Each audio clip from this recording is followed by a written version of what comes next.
Bombo Radio Philippines. Fully digitalized. Numero 1 sa balita, komentaryo, drama at serbisyo publiko. Bombo Radio Philippines. Bombo Radio Philippines. Ang inyong #1 at most trusted radio network in the country. Paradyo Bombo!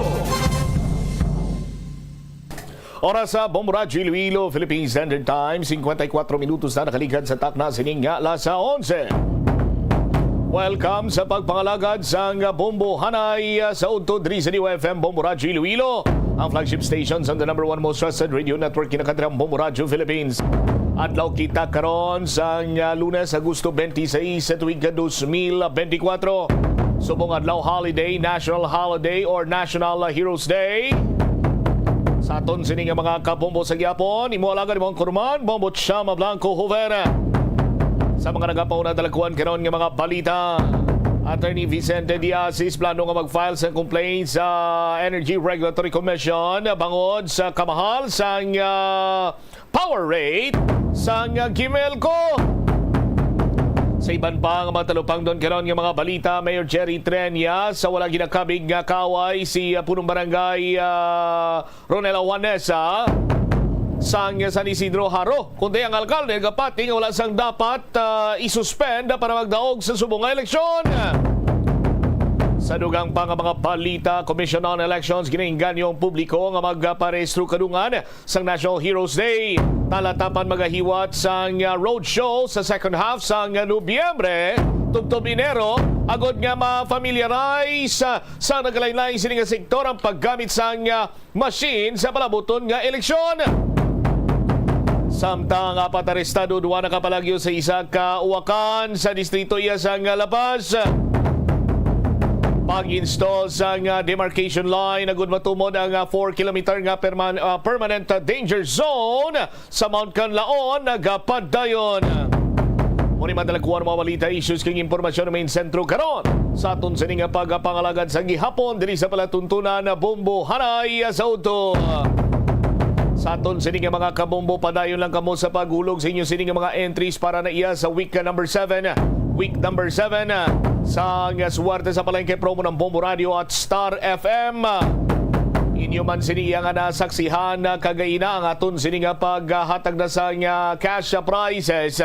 Pag-award naton sa aton sini studio draw winners na kabaton sa tag 1,000 ka pesos bilang consolation prize, 3 ka bilog. Kag subong man aton sini nga mga major prize winner 3,000, 4,000, 5,000, 3,000 sa third prize, 4,000 sa second prize, kag 5,000 pesos cash sa first prize.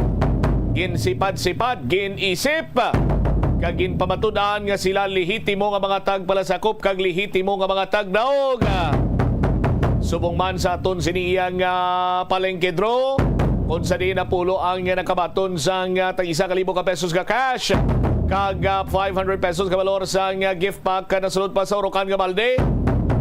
Kung luyag nimo nga ikaw ang masunod siniyang makabaton sining cash siyahan, ano pang ginaulat mo, waswas na dira sa paghulog sa imo sini nga entries. Himo sa imo sini nga entries, ihulog diri sa Dropbox station sa Bombo Radio. May mga designated Dropbox centers man kita sa palibot sa syudad, sa mga R. Florete Pawn Shop and Jewelry branches. Kag subong man sa mga kabanuanan, may mga designated Dropbox centers kita dira nga ginapahamtang. Gani, waswas lang sa paghulog sa inyong cinema entries, waswas sa paghimo sa inyong cinema entries. Kay sa nasiling ko na gani, kung damo entries mo, dako manang imo sining tsansa nga magadaw. Detalye sa mga nangapauna dalakuan ng mga balita, balikan ta pagkatapos ang Bombo Network News. Hibalo makaapekto sang imo nga modo santo sa pagtuon sang American Home Shield, mayara sang correlation ang color kag mood, kaangay sang pula nga nagapataas ang blood pressure kag heart rate. Apang mas maayo ang duag nga pula kunyara ini sa kusina bangod mas nagapagana ini sa pagkaon. Ang shades nga blue kag green ang ginaabiso sa mga psychologist nga nagakadapat yara sa sulod sang imo kwarto bangod ini nagapakalma sa paminsaron sang tawo. Yari nga mga epektibo nga pamaagi agud mapabilin nga safe ang pagkaon sa imo pamilya. Ipabili ng katinlo, maghugas sa mga kamot bago mag-uyat sa pagkaon, kag masami nga himuon ini sa tiyon nga nagahanda ikaw sa pagkaon. Maghugas man sa mga kamot pagkatapos nga nagamit ikaw sang kasilyas. Hugasan kag tinluan sa maayo ang lamesa kag tanan nga mga kagamitan sa paghanda sang pagkaon. Siguraduhon man nga safe ang kusina kag pagkaon gikan sa mga insekto, mga peste kag iban pa nga mga sapat. Ini nga pahanumdom ang ginadulong sa imo sang the #1 and most trusted radio network in the country, Bombo Radio Philippines. Basta Radio! Bombo! Ang tumandok sang Haro, Iloilo City nga si Melquiades Gamboa Ihereyos ang pinakauna nga Filipino nga nagtapos sang Doctor of Laws degree sa prestihiyoso nga Oxford University. Nagserbe man si Gamboa bilang Philippine Ambassador to India sa 1956 tubtob sang 1958, subong man sa United Nations kag sa Court of St. James. Nagsulat si Gamboa sang pila ka mga libro kaangay sang Ito ang Bombo Radio Philippines. Fully digitalized. Numero 1 sa balita, komentaryo, drama at serbisyo publiko. Bombo Radio Philippines. Bombo Radio Philippines. Ang inyong #1 at most trusted radio network in the country. Basta Radio Bombo! This is Bombo Network News Noontime Edition, broadcasting live at Bombo Radio Broadcast Center, Makati City, Philippines. Araw po ngayon ng Lunes, ika-26 sa buwan ng Agosto taong 2024. Ngayong araw po ay pinagdiriwang po natin ang Araw ng Mga Bayani at ngayon po ay isang regular holiday. Sa ulo ng mga balita. Sa ating mapangunahing balita, Palasyo sinabi na mananaig ang batas sa issue nitong si Pastor Kibuloy. Ang puganteng pastor naman posible daw na itakas ng mga supporter mula sa My Kingdom of Jesus Christ compound. Si Pangulong Ferdinand Marcos Jr. naman patuloy ang paninindigang walang ibibigay na kahit 1 pulgada ng teritoryo ng Pilipinas kasunod yan ng pinakahuling tensyon sa West Philippine Sea. Samantala naman, fighter jet ng Pilipinas nagpatrolya sa West Philippine Sea at sinanay ang flare capabilities nito ayon sa Armed Forces of the Philippines Chief. Ang hepe ng Pambansang Pulisya ng Pilipinas naman sinabing pinaghandaan sila na tadtad ng barbed wire ang Kingdom of Jesus Christ compound. Ang kalihim naman ng Department of Interior and Local Government iginiit na ipagpapatuloy pa rin ang pagsisilbi ng warrant of arrest laban kay Kibuloy at sa 4 pang akusado. Pangulong Bongbong Marcos nagbigay pugay din sa mga magsasaka, guro, healthcare workers at iba pang manggagawa ngayong National Heroes Day. Abangan din humamaya ang Philippine Institute of Volcanology and Seismology na itala ang panibagong phreatic eruption dyan sa Mayon Volcano. Mga Pinoy naman sa Lebanon ligtas mula sa airstrike ng Israel. 23 Pinoy seafarers naman mula ng MT Sunion na inatake ng Houthi rebels na katakdang mayuwi na dito sa Pilipinas. Sa ating sports balita, Paris Olympics bronze medalist Ira Villegas target daw na muling makapasok sa 2028 Olympics. Sa international news naman, Pope Francis nanawagan sa mga gobyerno, pharma industry na kumilos upang makakuha ng mga bakuna laban sa Mpox virus. At live nationwide via satellite, dumako tayo sa detalye ng ating mga balita. Mananaig ang batas kaugnay sa nagpapatuloy na pagsalakay ng Philippine National Police Headquarters ng Kingdom of Jesus Christ dyan sa may Davao City. Ito ayon kay Executive Secretary Lucas Bersamin at dapat daw na ipatupad ang batas laban kay Pastor Kibuloy dahil may mga kaso siyang dapat na sagutin. Nilinaw din ng Palasyo ng Malacanang na hindi politically motivated ang hakbang ng Philippine National Police laban sa puganteng pastor. Ang isyu kay Kibuloy ay wala umanong kaugnayan sa politika dahil siya ay nahaharap sa patong-patong na kaso. Tumanggi naman itong si Executive Secretary Bersamin na magbigay ng komento kaugnay sa naging pahayag nitong si Vice President Sara Duterte na humihingi siya ng tawad sa mga miyembro ng Kingdom of Jesus Christ na kanyang hinihikayat na ibuto noon si Pangulong Ferdinand Marcos Jr. noong nagdaang presidential elections. Samantala, ikinalugod naman ng Philippine National Police ang pagkakaligtas ng mga otoridad sa 2 individual na pinaniniwala ang biktima ng human trafficking sa loob mismo ng Kingdom of Jesus Christ compound sa Davao City. Ito ay sa kabila pa ng patuloy na paghahanap at paghahain ng Philippine National Police ng alias warrant of arrest laban kay Pastor Apollo Kibuloy at sa iba pang kapwa akusado nito. Nanguna sa naturang operasyon ng Philippine National Police Women and Children Protection Desk katuwang ng Department of Social Welfare and Development Region 11. Ayon kay PNP Regional Office 11 spokesperson Police Major Catherine De La Rey, ang biktima ay 21 anyos na lalaki na mula yan sa Samar at isang babae na mula naman sa bayan ng Midsayap sa lalawigan ng Cotabato. Paliwanag ni De La Rey, lumapit sa kanila ang mismong mga pamilya ng biktima para humingi ng tulong. Matagal na anyang gustong umuwi ng mga biktima, ngunit pinipigilan sila ng mga miyembro ng QOJC. Patuloy namang itinatanggi ng legal counsel ng naturang sekta na si Atty. Israelito Torion na ang kanyang kliyente ay sangkot sa kaso ng human trafficking. Sa ngayon, patuloy pa rin ang ginagawang paghahanap ng Police Regional Office 11 at kay Pastor Kibuloy at iba pang akusado sa loob ng 30 hektarya na compound ng Kingdom of Jesus Christ. Si Pastor Kibuloy nga ay naharap sa patong-patong na kasong may kinalaman niyan sa human trafficking at child sexual abuse sa Davao Regional Trial Court at maging sa Pasig City Regional Trial Court.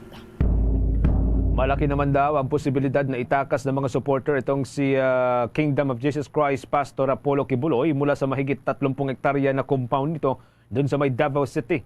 Sa isang panayam, sinabi nitong si Police Regional Office number 11 spokesperson Police Major Catherine De La Rey na nakatanggap pa mga ito ng impormasyon mula sa umapagkakatiwalaang source na inililipat-lipat ng mga supporter ang puganteng pastor habang nasa loob ng kanyang 30 hektarya na compound. Maliban sa regular na paglilipat-lipat sa kanya, maaari din anyang itakas ng mga supporter ang puganteng pastor palabas ng naturang compound. Gayunpaman, hindi na idinetalya ng opisyal kung paano ang posibleng paraan ng pagtakas.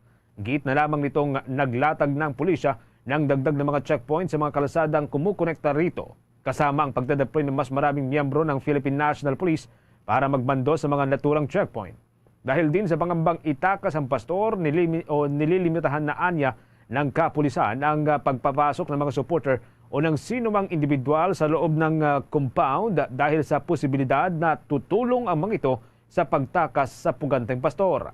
Batay sa opisyal na datos ng Philippine National Police hanggang kahapon, umabot na po sa 2,375 na mga pulis ang idineploy sa labas at loob ng Kingdom of Jesus Christ compound upang tumulong at tiyaking maayos ang pagsisilbi ng warrant of arrest.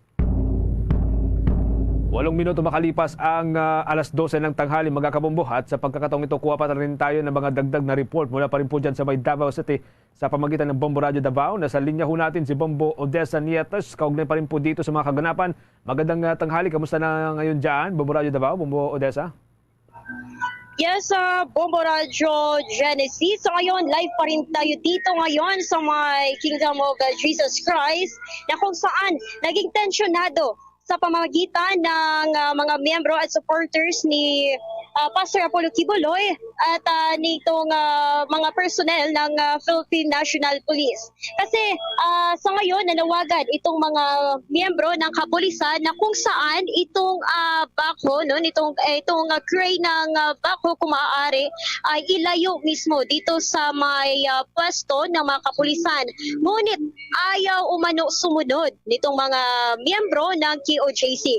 At itong ginagawa nila, nagbibigay ito ng kapahamakan doon mismo sa mga miyembro ng kapulisan. At ayon sa mga supporters at miyembro ni Pastor Apollo Kibuloy, ayaw nila itong ialis hanggat hindi rin aalis sa pinagtatayuan nila itong mga personahe, itong mga police personnel. So ngayon, nanawagan sila na kung maaari, ihinto na itong paghalughog nila sa loob mismo ng compound na pagmamayari ni Pastor Apollo Kibuloy, lalo pa na bukas, araw na Martes, mag-uumpisa na itong klase dito sa Jose Maria College na pagmamayari pa rin ni Pastor Apollo Kibuloy. Okay. Wala namang inabot ng mga medyo madugong konfrontasyon ngayong araw na ito. Simula kaninang umaga, Bombo Odessa.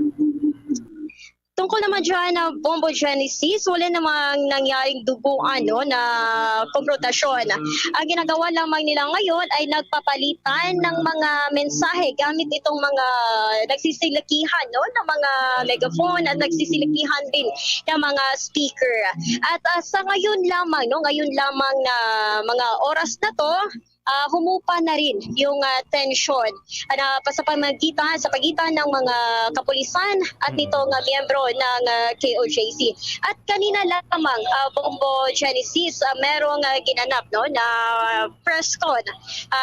Si Attorney Estrelito Torion, legal counsel ng KOJC, na kung saan meron itong mga sinagot ng ilang katanungan mula sa media.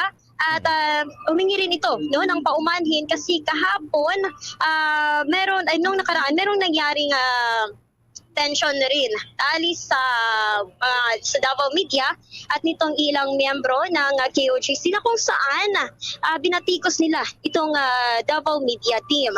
At ayun nga, humingi na ang paumanhin si Torion, pero hindi kami agad, hindi kami formal na natapos doon sa sinagawang press con kasi while ongoing pa yung press con, sinita at pinaalis kami niyang KOJC Executive Secretary na si Cardona. Pinaalis niya kami kasi ayaw niya yung tinatanong ng mga media tinatanong ng mga media doon kang Attorney Torion. So hindi siya sang-ayon dito. At sabi niya pa, wala daw katuturan o walang patutunguhan yung mga tanong ng media kasi ayaw kasi nila itong mga lumalabas sa balita ngayon kasi makikita naman na against sa kanila. Ang gusto kasi nilang lumabas doon sa media yung nauuyo naman sa kanilang gusto. Mahirap naman itong gawin. Kailangan naman dito bias. Hindi dapat tayo magiging bias, Pero ito yung dahilan kaya hindi natapos na maayos yung sinagawang press con kasi nga pinaalis kami ng Executive Secretary ng KOJC, Bombo Genesis. Gusto nila yung naaayon lamang dun sa kagustuhan ng Kingdom of Jesus Christ. Okay, pakinggan natin, I believe may kaunting cut interview tayo kay Attorney Torion, Bombo Odessa at sa mga kababayan natin. Pakinggan muna natin, sandali. What is happening now is that the Philippine National Police through General Romel Mardin as well as General Torre have planned because dalawa sila na-confirm that they believe that meron daw bunker gilid po ng elevator po ng JMC Law School, eskulahan po namin. At balak po nilang bumbahin ito kasi nga po meron daw bunker daw doon na nagtatago si Pastor Apollo Siqueiros. Ang amin lamang pong hingi na sana huwag nila itong gawain. Kasi ang pinakita nila sa amin 3 days ago ay isa lang pong warrant of arrest. Ang warrant of arrest po na ipinakita sa amin ay kay Sylvia Simanes. Ito po ay ang address niya ay sa Pasig City. Sa amin pong palagay under the rules, Rule 113 of the Rules of Court, a warrant of arrest addressed in Pasig City is not a license to conduct an unbridled search into the property owned by a different entity. This is the first time ever in the history of the Republic of the Philippines that a warrant... Okay. Bumuda sa bahagi yan ng naging statement kanina nitong si Attorney Torion. Doon sa after nitong press conference, Bombo Odessa, after na nagbigay ng pahayag itong si Attorney Torion, ano nangyari dito? Pinaalis na mga kagawad ng media o hindi pa? Umabot po ng Bombo Genesis, umabot pa ng almost 19 minutes. Okay. Yung sinagawang press con ni Attorney Torion at yun nga dahil lamang po doon sa tinanong ng Davao Media at ukol dito sa tear gas na ginamit umano doon sa noong araw ng Sabado. At pag-mention pa lang ng tear gas, umalma na yung meron ng di magandang reaction yung Executive Secretary ng KOJC at yun yung isa sa naging rason kung ba't niya pinaalis yung media team. Kasi yun sa kanya, mula pa raw noong araw ng Sabado, hindi niya daw nagugustuhan yung lumalabas sa balita dito mismo sa Davao City. Ang gusto niya kasing marinig doon sa balita, no, na inilabas, na gusto ilabas niya sa media, sa Davao media, ay yung tungkol, yung gusto niya mag-focus lamang doon tungkol sa namatay nilang miyembro, yung 51-year-old na namatay nung araw ng Sabado bandang alas 6 ng umaga. So gusto niya na yun yung i-highlight, hindi itong nangyayari ngayon. Mahirap naman yun, no, na sundin o ilabas ng Davao media. Pero di naman natin yung tinatago. Nilabas naman yun, pero hindi dapat doon lamang, no, mag-focus yung balita. Kaya mula dito sa Davao City, Bombo Genesis. Multiple angle ka nga, Bombo Odessa. So far, after ng press conference na yan, sa pagitan nitong mga miyembro ng Philippine National Police at ng mga supporters, yung nababanggit natin kanina, wala namang nangyaring anumang madugong konfrontasyon. Hanggang sa ngayon, ngayong oras na to, medyo mainit na yata ang panahon. So far, kalmado pa rin ang lahat. Sa ngayon, Bombo Genesis, yes, naging kalmado na, no? Wala nang tensyon sa pagitan ng mga miyembro ng kapulisan at dito sa mga supporters and members ng KOJC. So sa ngayon, ang ginagawa lamang nila, meron pa silang sinasagawang prayer rally, no? Sa kahit naman na sobrang init nitong panahon, nandito pa rin sa kadalanan yung mga membro at yung mga membro ng KOJC at ito ring mga sakop ng mga kapulisan ng Bombo Genesis. Medyo malaki-laki o malawak-lawak yung sinakop nilang bahagi ng daan o itong kalsada, Bombo Odessa. Pero anyway, ang ating katandem si Bombo Ever, may mga kardaang katanungan, Bombo Ever. Yes, Bombo Odessa, pinapakita nga natin kanina dito sa ating live itong mga sasakyan at mga miyembro ng Kingdom of Jesus Christ na nasa gitna sila ng kalsada at hinaharangan ito. Hindi ba ito nakakapag-cause ng abala para sa mga motorista dyan sa Davao, especially dyan sa lugar kung nasaan ngayong compound ni Pastor Kibuloy at syempre, kamustahin na rin natin yung sitwasyon na dyan na mismo. Papairalin ba nila yung maximum tolerance? Hayaan na lang ba nila yung mga miyembro ng Kingdom of Jesus Christ dyan sa mismong gitna ng kalsada, Bombo Odessa? Tungkol naman dyan sa katanungan mo, Bombo Everly, no? Itong ginagawa ng mga miyembro ng KOJC, nagdudulot nga ito ng mabigat na dagan ng trapiko.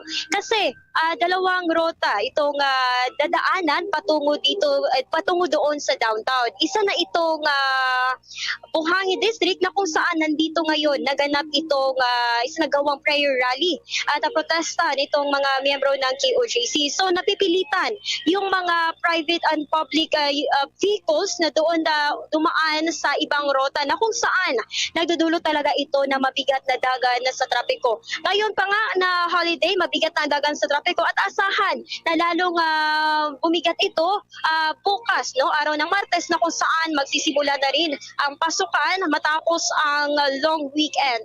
Ang tungkol naman, no, sa ikalawang katanungan mo kung meron bang plano, no, na aalis itong mga miyembro ng KOJC, itinanong natin yan kanina kang Attorney Torion, pero ayon sa kanya, wala silang magagawa kasi karapatan daw ito ng mga KOJC members na gawin ang gusto nilang gawin kasama ayon na rin ito sa karapatan ng mga kapulisan, no, ito sa isinagawa nilang paghalughog sa loob ng compound na pagmamay-ari ni Pastor Apollo Kibuloy. So ayon kang Attorney Torion, kung hindi itigil ng kapulisan itong paghalughog sa loob ng KOJC compound, hindi rin nila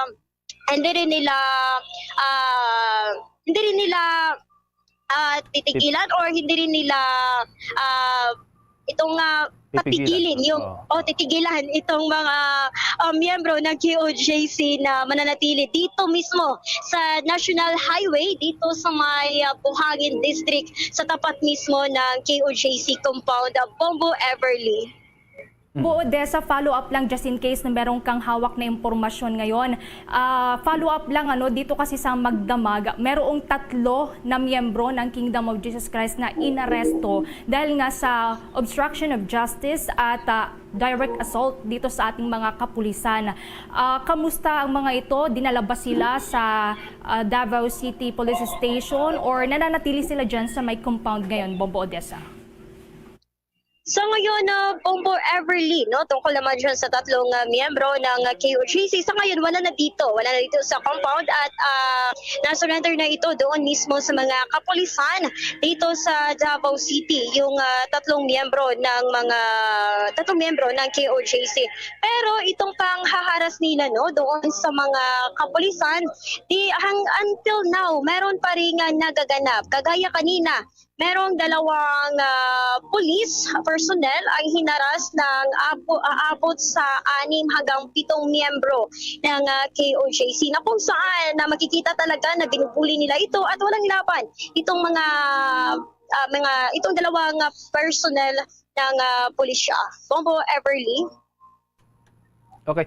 Bombo Odessa, linawin lamang natin, hinaras, ibig sabihin parang nagkaroon ng konfrontasyon sa panig nila? Ganun ba? Yes, Bombo Genesis, meron nga nangyaring komprontasyon. Okay. At itong 2 miyembro ng kapulisan, wala itong ginawa. Sadyang naka-standby lamang ito, nakatayo lamang ito sa kanila pinagtatayuan at agad itong sinugod nitong mga miyembro ng KOJC. Labas yan ng compound o sa loob mismo ng compound? Dito mismo sa labas ng compound ng KOJC, Bombo Genesis. Okay, sige. Day number 3 na ngayon, meron bang nagpakita dyan ng mga malalaking personalidad so far? Pangatlong araw na ng itong nangyayaring standoff?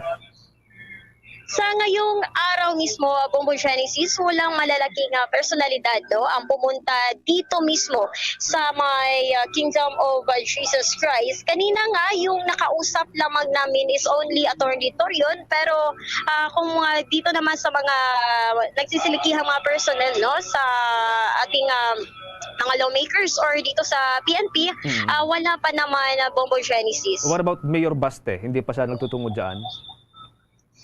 Wala, hindi pa tumungo dito, hindi pa pumunta dito si Davao City Mayor Sebastian Baste Duterte at sa ngayon, wala pa rin siyang binitawan kung ano man yung utos or ano man yung mandate niya dito mismo sa nangyayaring kaguluhan sa Davao City. Pero yung kumbasihan naman natin sa social media account or social media post ng alkalde ng Davao City, meron lamang siyang shinare sa kanyang social media yung post ng PRO 11 tungkol doon naman sa sudden death nitong member ng KOJC, yung 51-year-old na food vendor. At meron itong caption na sudden death. Parang hindi naniniwala itong alkalde dahil sa sudden death nitong 51-year-old na member ng KOJC, Bombo Genesis. Okay, sige. Maraming salamat, Bombo Odessa. From time to time, muli kaming hingi ng mga updates sa iyo dyan. Maraming salamat. Ingat kayo dyan. Mula sa himpilan ng Bombo Radyo Davao, para sa Bombo Network News, Bombo Odessa Nietes. Para sa the #1 and most trusted radio network in the country, Bombo Radyo Philippines. Basta Radyo, Bombo. Nagbigay naman ng standing order si Pangulong Ferdinand Marcos Jr. Kasunod po yan ng huling insidente sa West Philippine Sea na kung saan ay sinadya pong banggain ng Chinese Coast Guard ang barko ng Bureau of Fisheries and Aquatic Resources. Ayon kay Armed Forces of the Philippines Chief General Romeo Browner Jr., sinabi nitong ang kautusan ng Commander-in-Chief ay patuloy na manindigang walang dapat na makuha ni 1 pulgada ang mga dayuhan sa teritoryong pag-aari ng Pilipinas. Ito ang dahilan kaya tuloy-tuloy ayon kay Browner ang presensya ng kanilang puwersa sa naturang lugar. Binigyang diin pa ng hepe ng hukbong sandata ng Pilipinas na kung aalisin nila ang tropa sa West Philippine Sea ay baka gumawa na naman ng artificial island ang China. Kaya kailangan talagaan niyang nandoon ang puwersa ng militar. Kaya pagtiyak naman ng AFP chief na patuloy ang legal na operasyon ng militar sa lugar at nasa likodan niya ng pamahalaan ang international law para ito ay magawa. Narito papakinggan natin ang bahagi ng pahayag ni Armed Forces of the Philippines Chief of Staff General Romeo Browner Jr. And still, the order of the President, which is not to give up a square inch, even a square centimeter of our territory, stands. So yun po yung aming standing order na galing sa ating Pangulo. Kaya tuloy-tuloy po yung ating ginagawang mga actions so that we can maintain our presence in the area. Yun po ang importante, yung presence natin. Dahil once we give up, once na umalis tayo dyan sa West Philippine Sea, baka gawing mga artificial islands ulit yung Escota Shore. Kaya kailangan nandun tayo. Samantala sa karagdagan pang balita dyan sa may West Philippine Sea, nagpatrolya ang fighter jet ng Philippine Air Force sa may hilagang bahagi ng West Philippine Sea noong nakalipas na araw ng Biyernes, Agosto 23. Ito ang kinumpirma ni Armed Forces of the Philippines Chief General Romeo Browner Jr. ngayong araw ng Lunes. Ayon sa AFP Chief, kasama siya sa nasakay ng FA-50 nang isagawa ang pagpatrolya kung saan sinanay din ng fighter jet ang flares, capabilities nito at iginiit na gumagana ito. Subalit nilinaw naman ng Armed Forces of the Philippines Chief na kahit na may ganitong kapasidad ang Philippine Air Force, hindi ito ginagamit sa iba dahil tumatalima ang Pilipinas sa international law. Ang naturang hakbangan ng hukbong sandatahan ng Pilipinas ay kasunod na rin ang mapanganib na paggamit ng China ng flares laban sa Bureau of Fisheries and Aquatic Resources Cessna aircraft habang nagsasagawa ng air patrols sa may Bajo de Masinloc at Zamora Reef sa mga nakalipas na araw. Samantala, nanindigan naman ang Armed Forces of the Philippines Chief na patuloy ang pagpapatrolya ng Pilipinas sa West Philippine Sea dahil nasa tamang posisyon nito at may lehitimong karapatan ng ating bansa sa nasabing karagatan salig sa international law. 26 minutes makalipas ang alas 12 ng tanghali. Kaugnay pa rin po niyan, ipinauubayan na raw ng Defense Department sa National Maritime Council ang hakbang kung ano ang gagawing aksyon. Kaugnay po yan sa pinakahuling harassment na ginawa ng China Coast Guard nang binangga nito ang barko ng Bureau of Fisheries and Aquatic Resources. Sa panayam kay Defense Secretary Gilberto Chodoro Jr., sinabi nitong mayroon silang hakbang na gagawin subalit hindi na niya ito maisa sa publiko. Wala na niyang bago kung tutusin sa ginawa ng Chinese Coast Guard na anyay paulit-ulit na lamang itong ginagawa. Walaan niyang pakialam ang China sa kung anuman ang ginagawa nito na anyay dapat na lamang paghandaan ng bansa. Subalit tila sanay na raw sa ganito ang mga aktwasyon na ginagawa ng China ang Pilipinas. Tiniyak naman ng kalihim na may ginagawa silang aksyon ukol ho rito habang nananatili namang kasama ang iba pang mga concerned government agencies. Samantala ko naman tayo ng report mula dyan sa Camp Crame. Si Philippine National Police Chief Marbel, sinabing pinaghandaan sila at tadtad daw ng barbed wire ang Kingdom of Jesus Christ compound. Samantala, si DILG Secretary Abalos naman ay giniit na ipagpapatuloy ng pambansang pulisya ang pagsisilbi ng warrant of arrest laban kay Pastor Kibuloy at 4 pa niyang kapwa akusado. Kaugnay niya, may nakalap pang report si Bombo Kelly Cordero. Iginiit ni Philippine National Police Chief Police General Romel Francisco Marbil na pinaghandaan sila at tadtad ng barbed wires ang Kingdom of Jesus Christ compound nang magsilbi sila ng warrant of arrest noong August 24.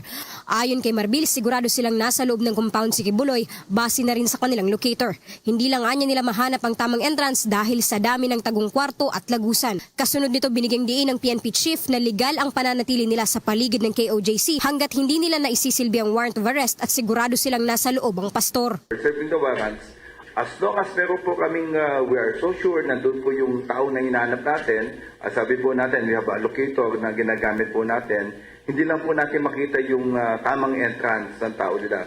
Remember, they have already prepared for it and we just came here yesterday. So mahirap po talaga, pinaghandaan talaga kami. Kasi talagang they put barbed wire. Why put so many barricades? Why put so many concertina wire? Ano ba tinatago nyo dyan? Samantala, inihayag naman ni Department of Interior and Local Government Secretary Benhur Abalos Jr. na magpapatuloy ang Philippine National Police sa kanilang tungkulin na magsilbi ng warrant of arrest kay Pastor Apollo Kibuloy at sa 4 pang kapwa nito akusado. Tiniyak ni Abalos na pananatilihin ng otoridad ang pinakamataas na antas ng pagpapasensya at paggalang sa karapatang pantao. Kasunod nito, hinihikayat niya ang publiko na manatiling kalmado at hayaang umiral ang legal na proseso.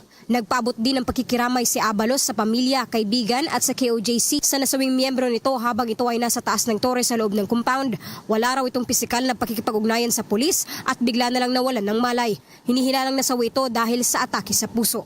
Para sa Bombo Network News, Bombo Kelly Cordero nag-uulat para sa number 1 and most trusted radio network in the country, Bombo Radio Philippines. Basta Radio, Bombo!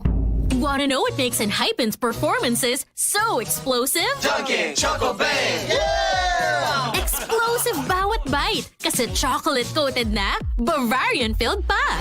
Explosive ang flavors kasi may 3 banging toppings na. Big Bang BTN, and Big Bang Nutty. Yeah!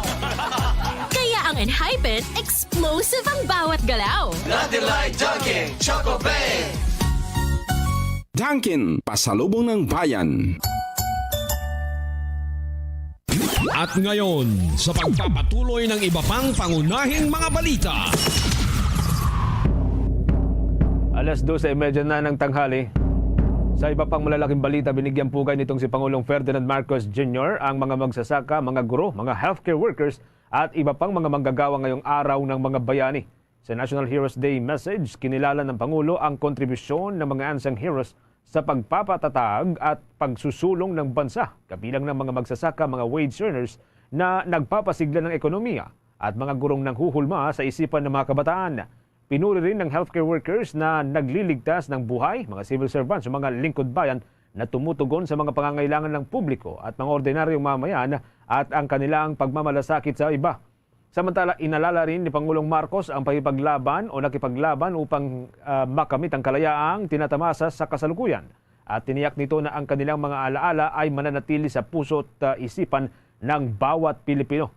Hinikayat din ang lahat na humugot ng inspirasyon sa ating mga ninuno at mga kapwa Pilipino sa pagsusulong ng isang bagong Pilipinas. Pakinggan po natin ang bahagi ng pahayag ni Pangulong Ferdinand Bongbong Marcos Jr. For future generations. As we dedicate this day to honor our heroes of the past, let us not lose sight of what is asked of us for the present and for the future. Let us carry on the great legacy of our brave ancestors with the fortitude of an enlightened mind, the strength of compassion and generosity, and the courage of our convictions. In the spirit of shared responsibility, I call on everyone to be heroes in their own right. Uphold the principles of democracy, abide by the rule of law, and defend our sovereignty. Let us acknowledge the significance of history and pass it on to our young Filipinos so we can nurture in our children the love of country. For it is only in that patriotism that we... Bahagi po yan mga kamumo ng pahayag at mensahe ni Pangulong Ferdinand Marcos Jr. Kasabay po yan ng pag-selebra o itong selebrasyon ng National Heroes Day ngayon pong araw na ito.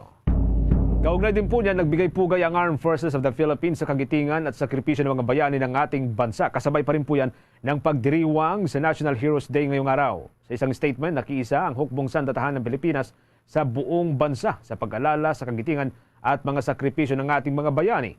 Ang kanilang hindi matatawarang katapangan at dedikasyon na aniya na naging daan para sa kalayaan at kaunlarang ating tinatamasa sa kasalukuyan. Kasabay ng ating pag-alala sa ating iniwang legasiya, naway muli umanong panumbalik ang kanilang pangako na protektahan at paglingkuran ang ating minamahal na bansa ng may diwa ng katapangan at pagkamakabayan. Samantala, nananatili namang ligtas ang mga overseas Filipino worker sa may Lebanon sa kabila po yan ng pag-ataking ginawa ng Israel kahapon laban sa militanteng grupo na Hezbollah. Batay na rin sa monitoring niya ng Department of Foreign Affairs. Ayon nga kay DFA Undersecretary Eduardo Jose de Vega, kinumpirma ito ng Embahada ng Pilipinas na nakabase doon sa may Beirut, ang kapital ng naturang bansa. Una nang sinabi ng Israel na ang isinagawang airstrike ay bahagi yan ng preemptive attack nito laban sa mga miyembro ng Hezbollah, kung saan pangunahing target dito ay ang mga itinayo nitong mga kampo. Ayon pa kay De Vega, dati nang bumuo ang pamahalaan ng contingency plan para sa paglikas ng mga Pilipino, kasama na ang pagtulong sa kanila sa sandaling lumala ang labanan sa pagitan ng Israel at Hezbollah. Tuloy-tuloy din niya ang pakikipag-ugnayan ng Embahada ng Pilipinas sa mga lokal na opisyal ng Lebanon upang maging tugma at akma ang isasagawang contingency plan. Mahigit 11,000 naman na Pilipino ang kasalukuyang nasa Lebanon. Ngunit ayon sa DFA, karamihan sa kanila ay malayo sa mga lugar na inaabot ng mga pinapalipad na missile. Hanggang sa ngayong araw na ito, araw po ng Lunes, nananatiling nasa yellow alert ang mga sumusunod na lugar doon sa Lebanon. Kabilang na ang North Golan at South Golan area. Gayon din ang confrontation line, Upper Galilee, Lower Galilee, Center Galilee. Gayon din sa may Bet site at gayon din po ang Shian Valley, ang Hamakim at iba pa pong mga lugar doon sa Lebanon. Samantala, nakatakda namang maiuwi sa lalong madaling panahon ang 23 mga Pinoy seafarer na lulan po ng MT Sonyon na inatake ng mga Houthi rebels. Ayon naman kay Department of Migrant Workers Secretary Hans Leo Cagda, kasalukuyang sumasa-ilalim sa kaukulang protocol ang mga Pilipinong tripulante at nakatakdang maripatriate. Anya, nakausap na ang mga Pinoy seafarer at nakumpirmang nasa ligtas na kalagayan ang mga ito na kasalukuyang nanatili naman sa isang hotel na hindi na inilahad pa ng opisyal para ho sa kanilang sariling seguridad. Tiniyak naman ng opisyal na makakatanggap ng karampatang tulong ang mga tripulante mula sa pamahalaan maliban pa sa mga benepisyong ibibigay ng kanilang mga employer. Sa iba pang balita, ginit naman ng mga miyembro ng Quad Committee na malakas ang testimonya ni Fernando Magdadaro at Leopoldo Tan Jr. laban kay dating Pangulong Rodrigo Roa Duterte. Taliwas naman ito sa naging depensa ni dating presidential spokesperson Attorney Salvador Panelo na demolition job lamang daw ang paglutang ng 2 witness. Ginagamit lang umano ng mga kalaban ni dating Pangulong Duterte ang mga convicted inmates para iugnay ang dating Pangulo sa kaso ng pagpatay sa 3 Chinese drug lord doon sa Davao. Una nang sinabi ni dating Senator Leila de Lima na tila ba kinakarma at kinukutya na ng tadhana ang dating Pangulo. Kung maalala, parehong mga preso rin ang ginamit ng dating administrasyon laban kay dating Senator de Lima sa kanyang kinaharap noon na drug case at makalipas ang halos 7 taon ay ibinasura naman ito ng korte. Naniniwala ang Quad Committee na ang naging pahayag ni Panelo ay isang pagtatangka lamang na ilihis ang pagsisiyasat. Punto pa nito na ang mga pahayag ni Magdadaro at Tan Jr. ay consistently credible dahil sa kanilang malinaw at mapagkakatiwalaang sagot sa isinagawang ikalawang serye ng Quad Committee hearing. Muli namang nanindigan ng Quad Committee sa kanilang pangako na pagkakaroon ng masusing investigasyon sa mga aligasyon laban kay dating Pangulong Duterte. Hinimok rin nito ang dating Pangulo na dumalo na sa susunod na pagdinig para marinig ang kanyang panig at makamit din ang spirit of fairness sa naturang pagdinig. Kaugnay pa rin po dyan, mayroong nakitang malalim daw na sabwatan si Surigao del Sur 2nd District Representative Johnny Pimentel sa ginawang pagpatay sa mga nakakulong na Chinese drug lord sa panahon ng pamamahala ni dating Pangulong Rodrigo Roa Duterte. Sa pinakahuling pagdinig ng Quad Committee ng Kamara de Representantes, maalala ko na sinabi nitong si Pimentel na hindi maitatanggi na sangkot ang ilang opisyal ng pamahalaan maging ang kapulisan sa extrajudicial killings na iniuugnay sa madugong war on drugs ng nakaraang administrasyon. Sa motion ni Pimentel, pinaimbita nito sa pagdinig ang komite ng komite ang mga individual na nabanggit nitong sina Tan at Magdadaro sa kanilang naunang inilahad na testimonya. Napansin nitong kongresista ang nakababahala na pattern daw sa ginagawang pagpatay.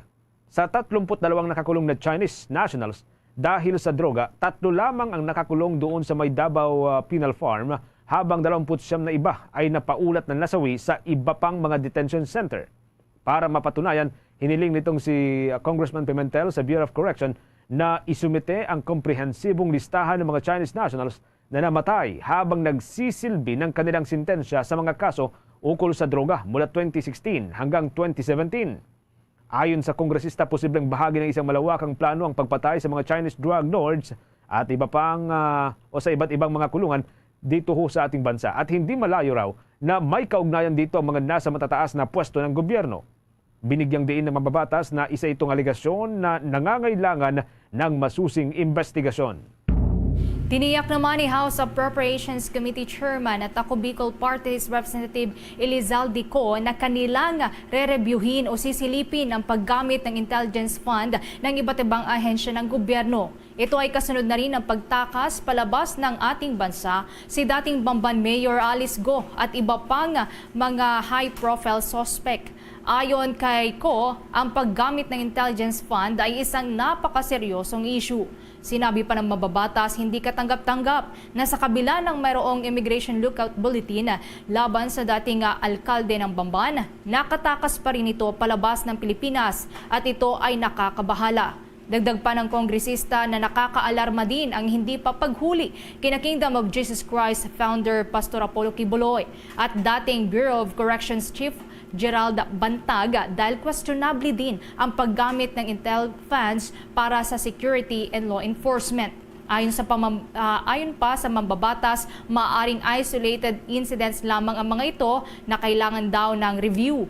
Ang reviewin ng intelligence fund na ginagastos ng iba't ibang mga ahensya ng gobyerno. Binigyang diin din ng mambabatas na kailangang masiguro na ang bawat piso ng intelligence fund ay nagagamit ng tama at epektibo. Anya, ayaw na nilang maulit pa ang mga lapses sa ganito kaya dapat na mayroong accountability.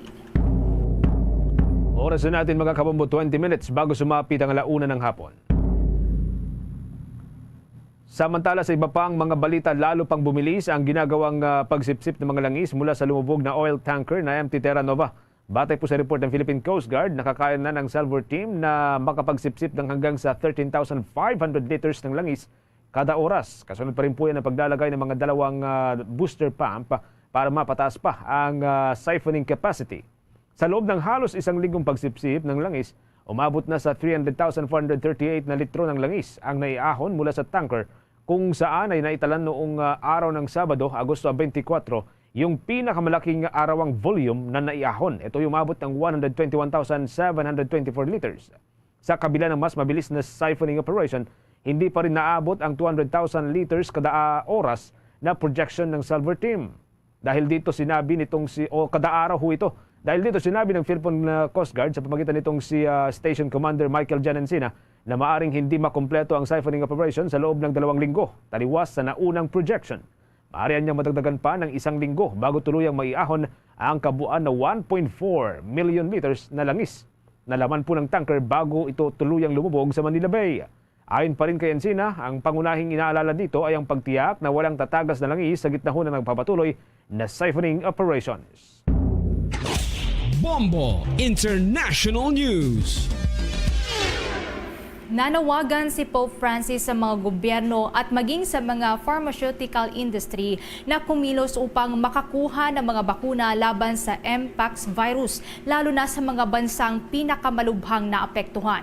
Hinimok ng Santo Papa ang mga gobyerno at mga pribadong industriya na magbahagi ng teknolohiya at available treatments upang walang sinuman niya ang kulang sa angkop sa pangangalagang medikal. Isinama din ni Pope Francis sa kanyang weekly prayers ang mga biktima ng naturang virus, partikular na ang Democratic Republic of Congo. Idiniklara nga ng World Health Organization ngayong buwan bilang Global Health Emergency ang pagtaas ng mga kaso ng Mpox o tinatawag na Monkeypox mula sa Democratic Republic of Congo patungo yan sa ibang mga bansa sa Africa. Nanawagan din ng World Health Organization para sa mas malawak pang produksyon at pagbabahagi ng mga bakuna kontra sa Mpox virus. Ang naturang virus ay kumalat na sa Democratic Republic of Congo na ikinasawi na ng humigit 517 katao sa taong ito lamang. Naiulat na rin ang outbreak ng virus sa may Burundi, Kenya, Rwanda at Uganda mula noong Hulyo.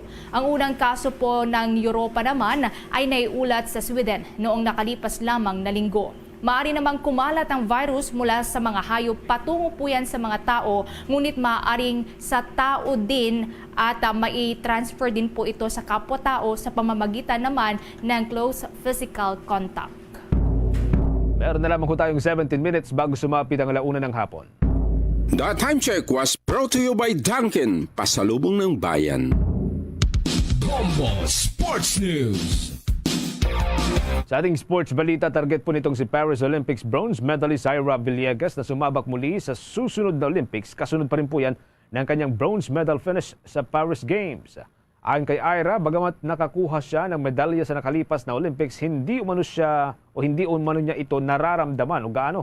Dahil dito ay focus ng Pinay boxer na makapaglaro muli sa susunod na Olympics at manalo ng gintong medalya.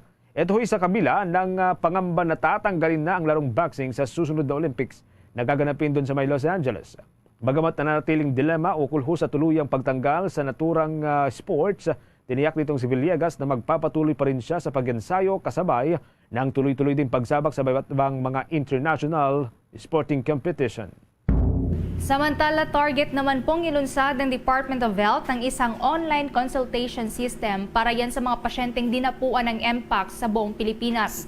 Ayon kay Health Assistant Secretary Albert Domingo, sa ilalim ng National Action Plan laban sa MPAX, target ng ahensya na humingi na rin ng tulong mula sa Philippine Dermatological Society sa pagsiset up ng website kung saan maaaring kumonsulta ang suspect case o ang mga nakakaranas ng mga sintomas ng sakit. Tinitignan din ng Department of Health na hingi ng tulong ng mga eksperto mula sa Philippine Dermatological Society, Philippine Society for Microbiology and Infectious Diseases, at gayon din sa Pediatric Infectious Diseases Society of the Philippines para gawing mas accessible pa ang screening, testing at ang referral na rin ng mga MPAX patients. Samantala, nagbabala naman ang ahensya laban sa pag-uulat ng mga hindi pa kumpirmadong kaso ng MPAX. Marami kasi anya ang uri ng sakit sa balat na napagkakamalan na MPAX, gaya na lamang ng chickenpox, shingles at ang buni. Hinimok naman ng Department of Health ng mga lokal na pamahalaan na bago po mag-issue ng advisories kaugnay sa MPAX cases sa kanilang nasasakupan, dapat na ito ay suportado ng sapat na scientific evidence para maiwasan na rin na magdulot ito ng pangamba at kalituhan sa publiko. Kaugnay ng balitang yan, isang 24 anyos na lalaki mula sa Northern Samar ang hinihinalang nagkasakit din po ng MPAX matapos siyang isugod sa paggamutan at nakitaan po ng mga sintomas ng naturang sakit. Kinabibilangan po ito ng 2 linggo na lagnat, panghihina ng mga katawan at mga rashes. Ayon sa Northern Samar Provincial Health Office, walang travel history ang naturang lalaki. Sa kasalukuyan ay naka-isolate daw ang lalaki habang ginagamot doon po ito sa Northern Samar Provincial Hospital. Sumasailalim na rin siya sa confirmatory testing para sa MPAX habang nagpapatuloy din ng contact tracing para sa mga posibleng nakasalamuhan niya bago isugod sa paggamutan.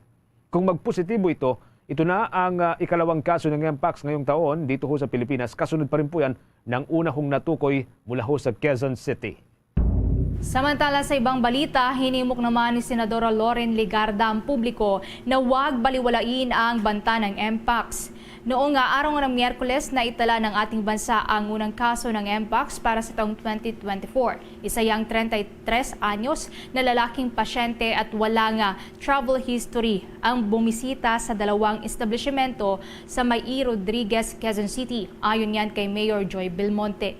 Isang dermatology clinic kung saan siya nagpa-check up at isang massage spa para daw magpamasahe. Ayon naman yan kay Senator Legarda. Bagamat banayad naman daw ang dala nitong panganib, kung ikukumpara sa COVID-19, hindi dapat ito ipagsawalang bahala.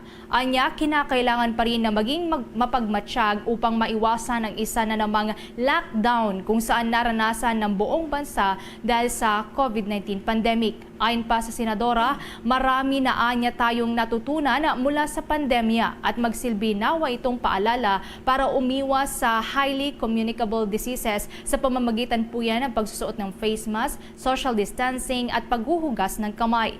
Sa huli, pinayuhan naman ng mambabatas ang publiko na sumunod sa mga lituntunin ng otoridad. Ang kaalaman at paghahandaan niya ang siyang unang magiging sandalan o sandata kontra sa sakit.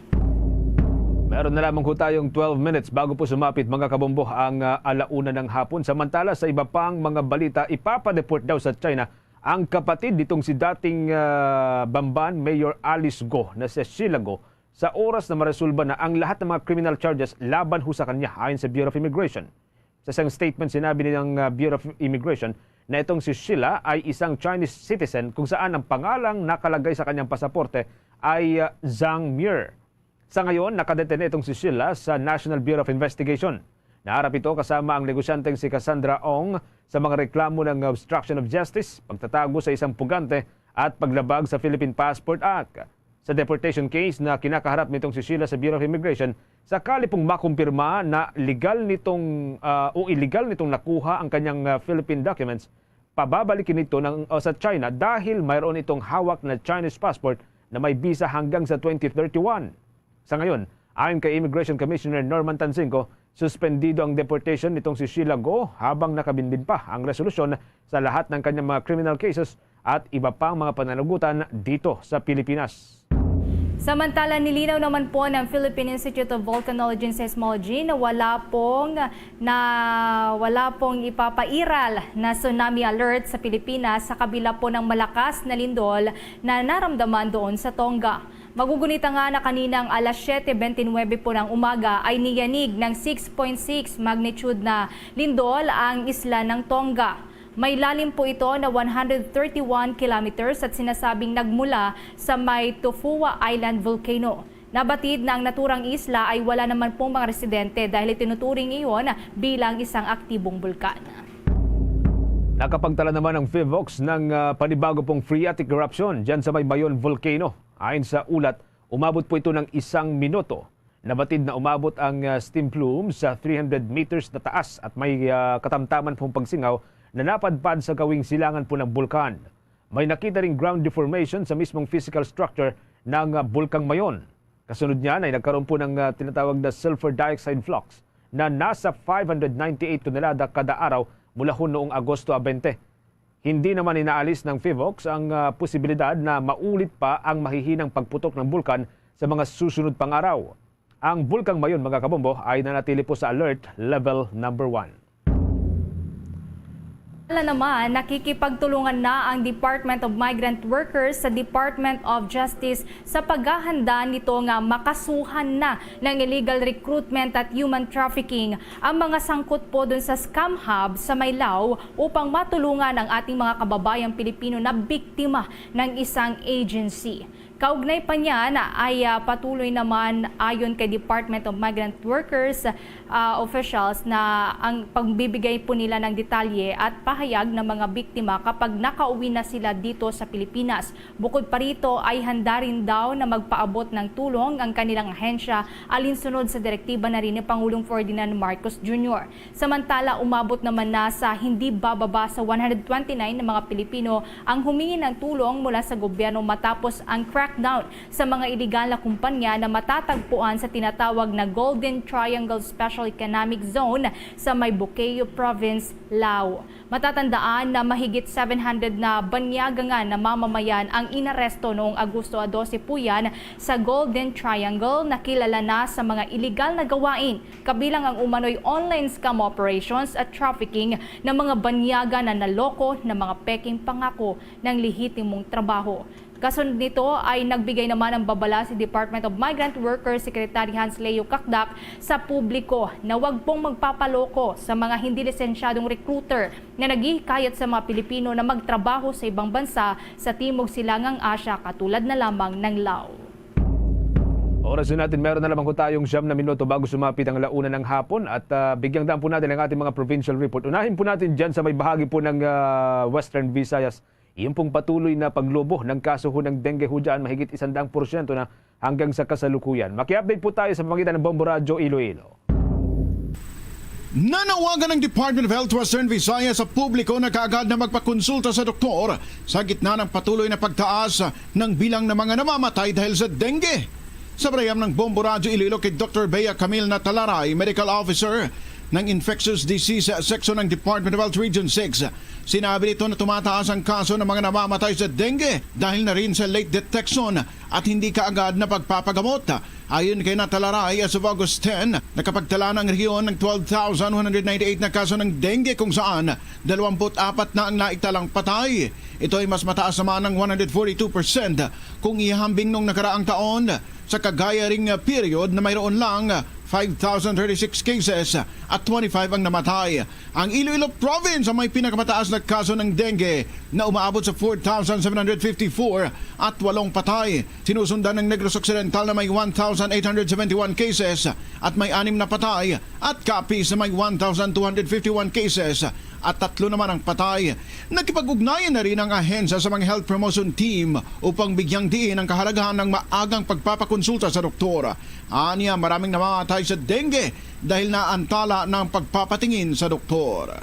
For our coordination of our response implementation, we have conducted series of meetings, dengue task force meetings sa region level, and of course coordinating with our provinces and highly urbanized cities with regards to their outbreak response and preparations nila. Si Dr. Bea Camille Natalaray, ang Medical Officer ng Infectious Disease Section ng Department of Health Region 6. Para sa Bombo Network News, ito si Bombo Ayan Kahete. Para sa number 1 and most trusted radio network in the country, Bombo Radio Philippines. Basta Radio! Bombo! Samantalang Sorsogon naman, target ang ikalawang world record. Largest nut brittle or praline in the world, tatangkain na masungkit. Kaugnay niyan, may report pa ang Bombo Radio Legazpi.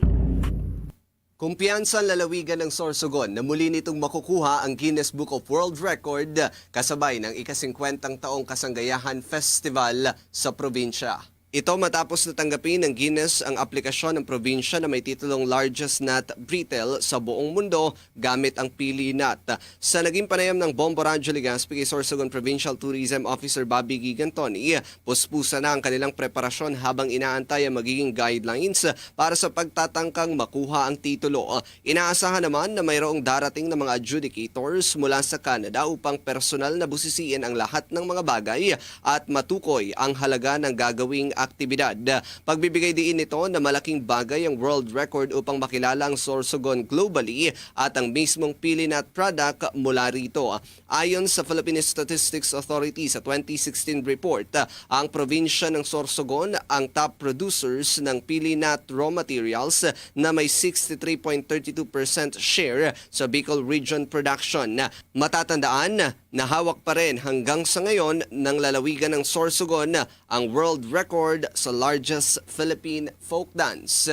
Kung makukuha ito ng Sorsogon, ito na ang kanilang pangalawang world record. We believe that we can get the title. Kailangan lang talaga tutukan because there's an international standard, something na dapat po talagang we pay attention to it kasi kumbaga ang kausap natin dito is mismong nasa London pa eh. Para sa Bombo Network News, mula rito sa impilan ng Bombo Radio Legazpi, Bombo John Solonga nagulat for the number 1 and most trusted radio network in the country, Bombo Radio Philippines. Basta Radio, Bombo!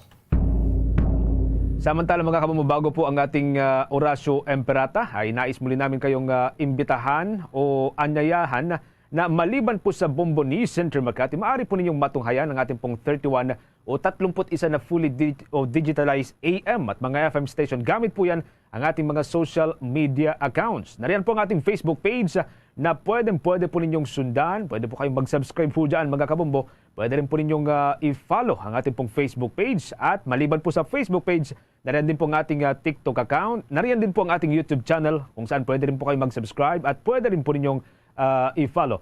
At maliban po sa mga yan, nariyan din po ang ating Bombo mobile apps o Bombo Radio Philippines mobile application na pwede po ninyong ma-download via Google App Store o kung hindi naman, pwede rin po ang gamit ang Apple App Store. Para sa karagdagan pa mga balita at mahalagang impormasyon, tutok lamang po sa mga istasyon natin sa probinsya. Tulad po dito sa Luzon, nariyan po sa may Northern Luzon ang ating pong Bombo Radio Kawayan, Bombo Radio Dagupan, Bombo Radio Baguio at dyan sa may Bicol region ang Bombo Radio Legazpi. Diyan din po sa may Cagayan Valley, maaari yung tutukan ang Bombo Radio Tugigaraw. Habang sa Ilocos Region, nariyan naman po ang Bombo Radio Lawag, Bombo Radio Vigan at Bombo Radio La Union. Habang sa Bicol Region, nariyan naman po ang Bombo Radio Naga. Mga kabombo Castor Nation, bago po tayo magtapos, samahan niyo po kaming manalangin ng Orasyong Pirata para sa kapayapaan.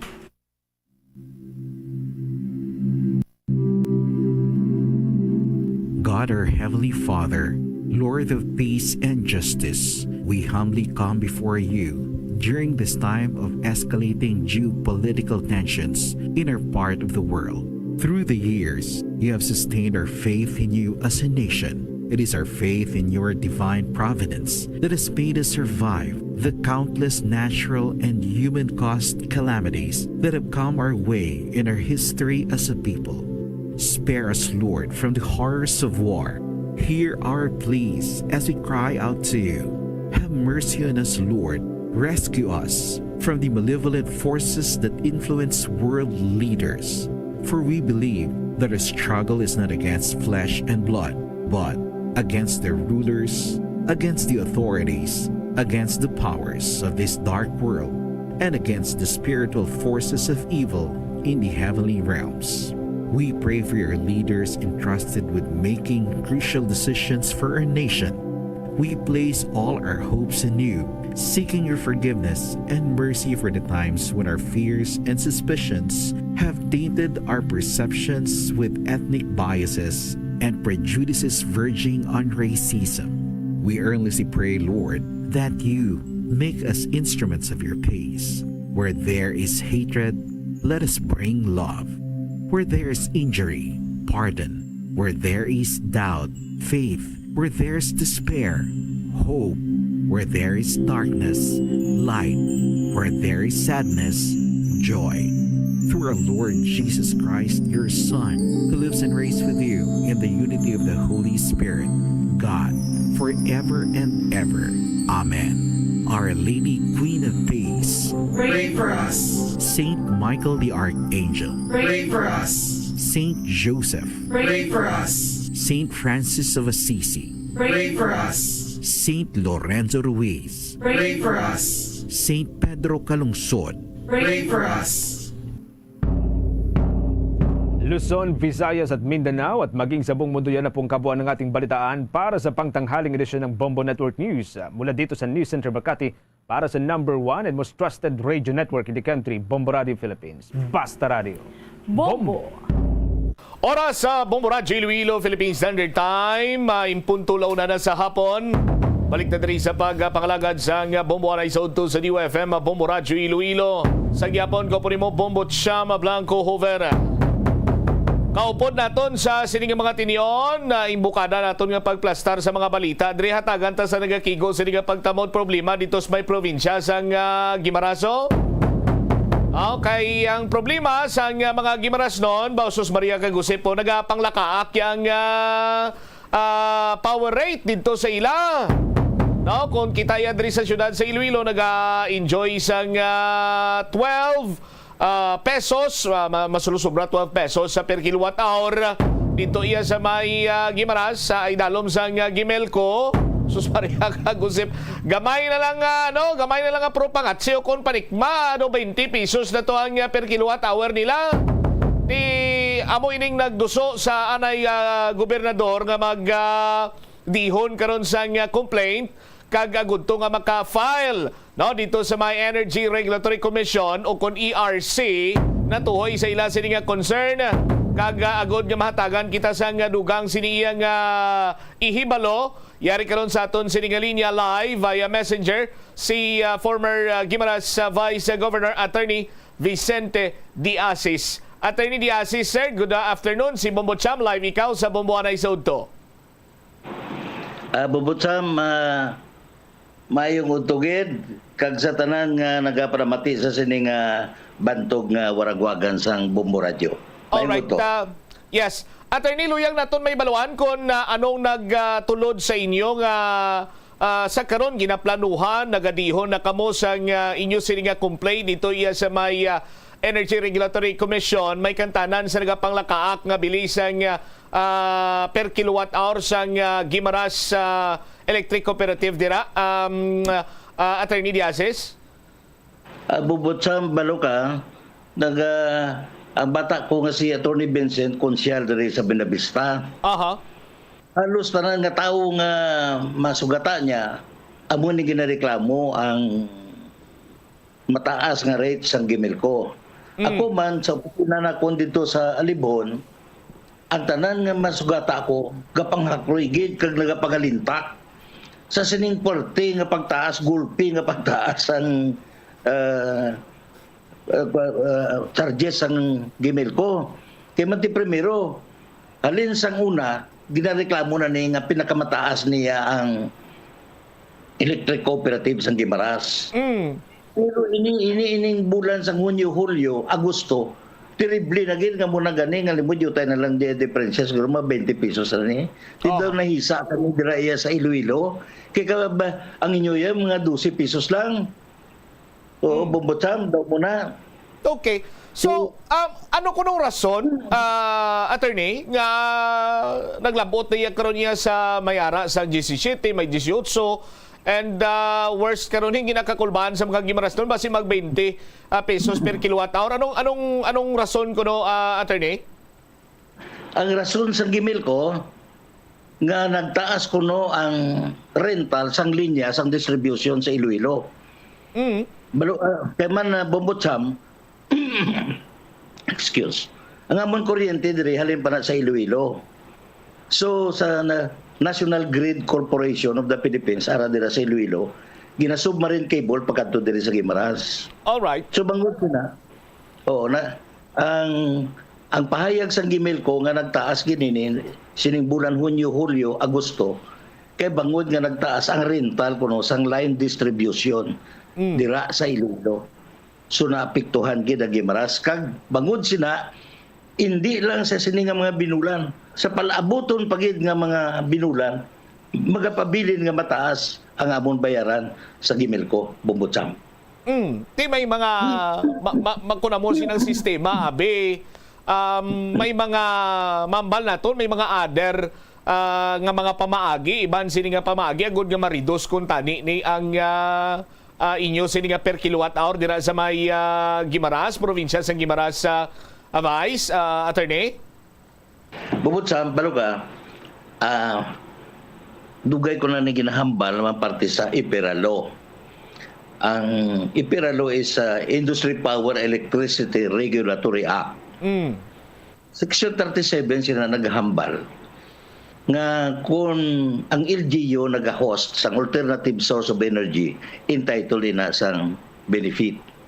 Tidiri sa Guimaras, 27 kabilog ang turbina sang windmill diri nga ginapanagyahan sang primero sang FF Cross subong iyan na sang Ayala Corporation. Ti ko ni-apply na nga IPERA law, Section 37, mahagan-hagan siya kay hindi na pagdiretso dito sa Iloilo. Kay gamito naton ang natabo dito sa Ilocos Norte nga sang primero sang wala pa ang ilang windmill dito gapanghakroy man ang mga Ilocano, Bombotsam. Kay mga at that time more than 10 pesos per kilowatt. Pero sang mayara na nga 50 ka turbina dito sa gilayon ang ilang pamunuan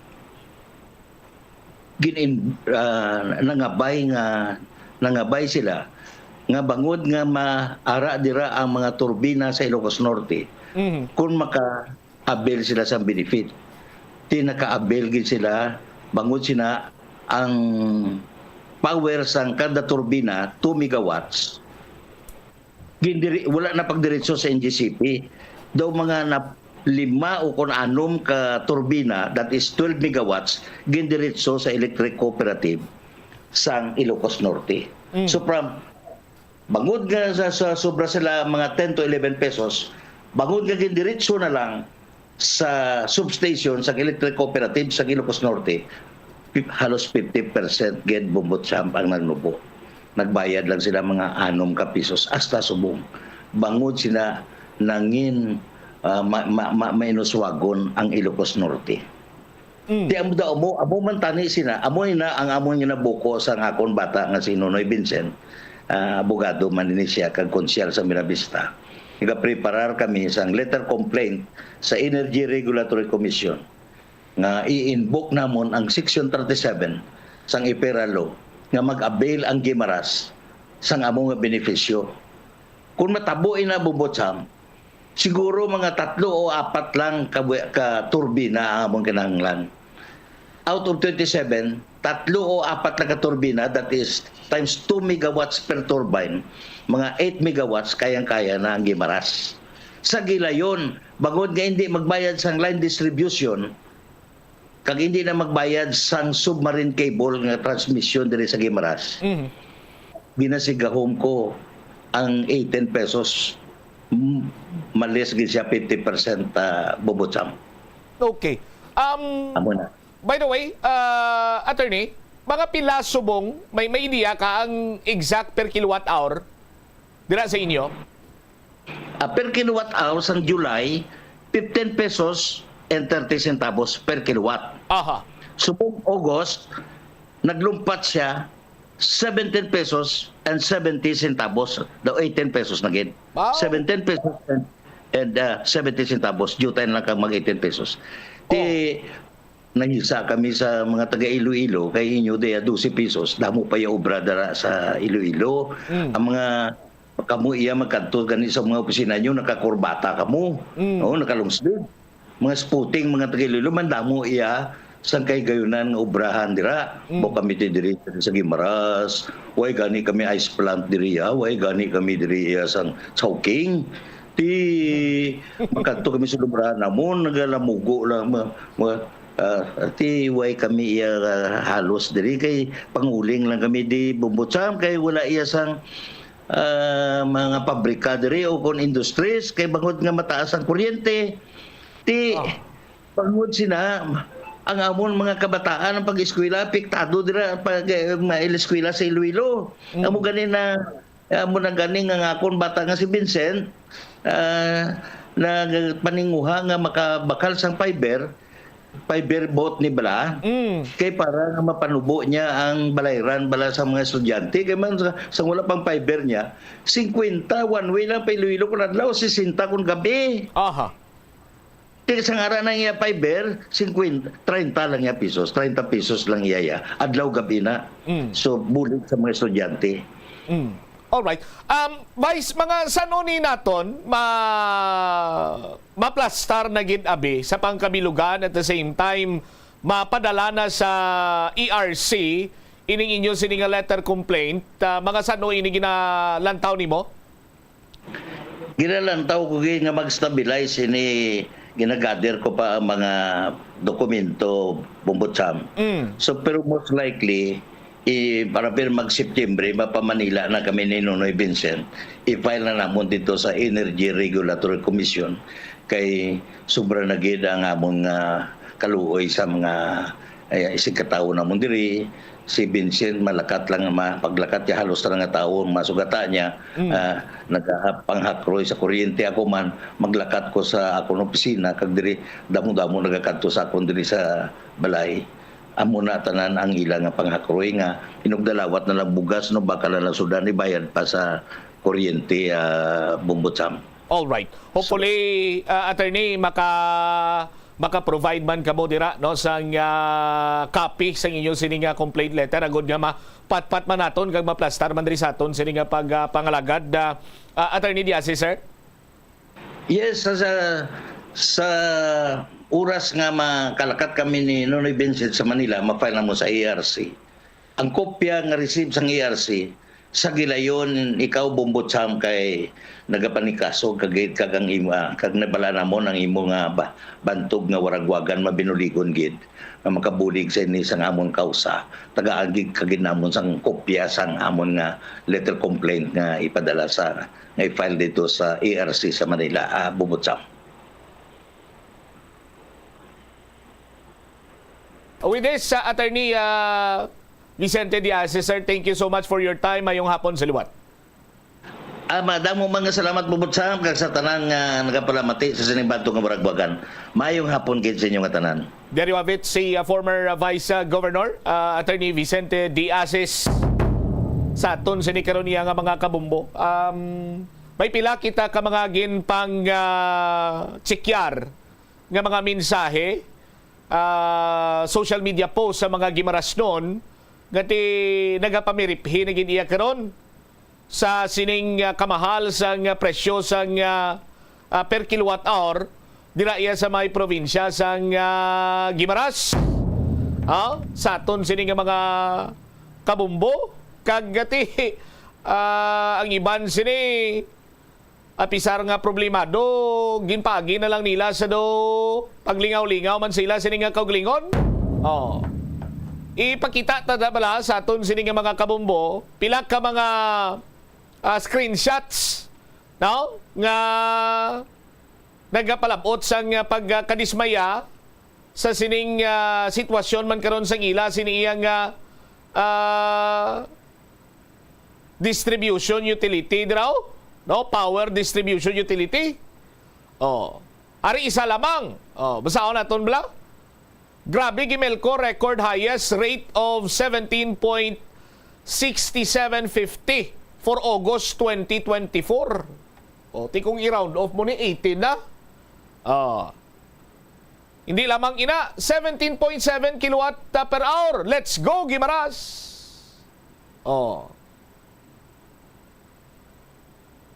Ara pagyan sa aton sini nga mga tagpalamati ang taon ta grabe are amo na siya be tani wala pizza nga 25 August kululbaan nga ano magpizza 25 sa August anong kay Tigbarayan. Kay pizza 25 sa Agosto sa probinsya sang Guimaras. Yamo tuya guro base kon gabisita diyon si Inday Judith. Sus Maria kagusip. Ti episar ngang iban sini naga problema may ara pag engineer nga ginimo ilang kalingawan na ginimo anya na lang sa nga ambahanon. Sa aton sini nga mga kabumbo dugin nimuan niya na lang iya sang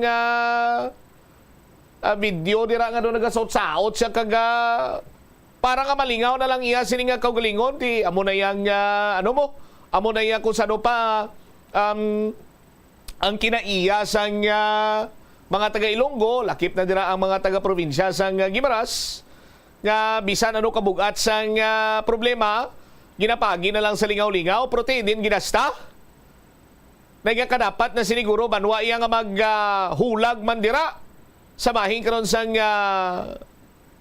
kooperatiba sang Gimelco kag syempre ti maulag man din ang mga opisyales sa probinsya sang Guimaras para nga bisan pa paano mapakita nyo man nga nagaulikid kamo sa inyo siniyang nga mga pumuluyo dira ariyo isa ka ginimo yun na lang yung kalingawan nabi patukaron pakita tabi engineer lihog ako anong plastada is be matian ta.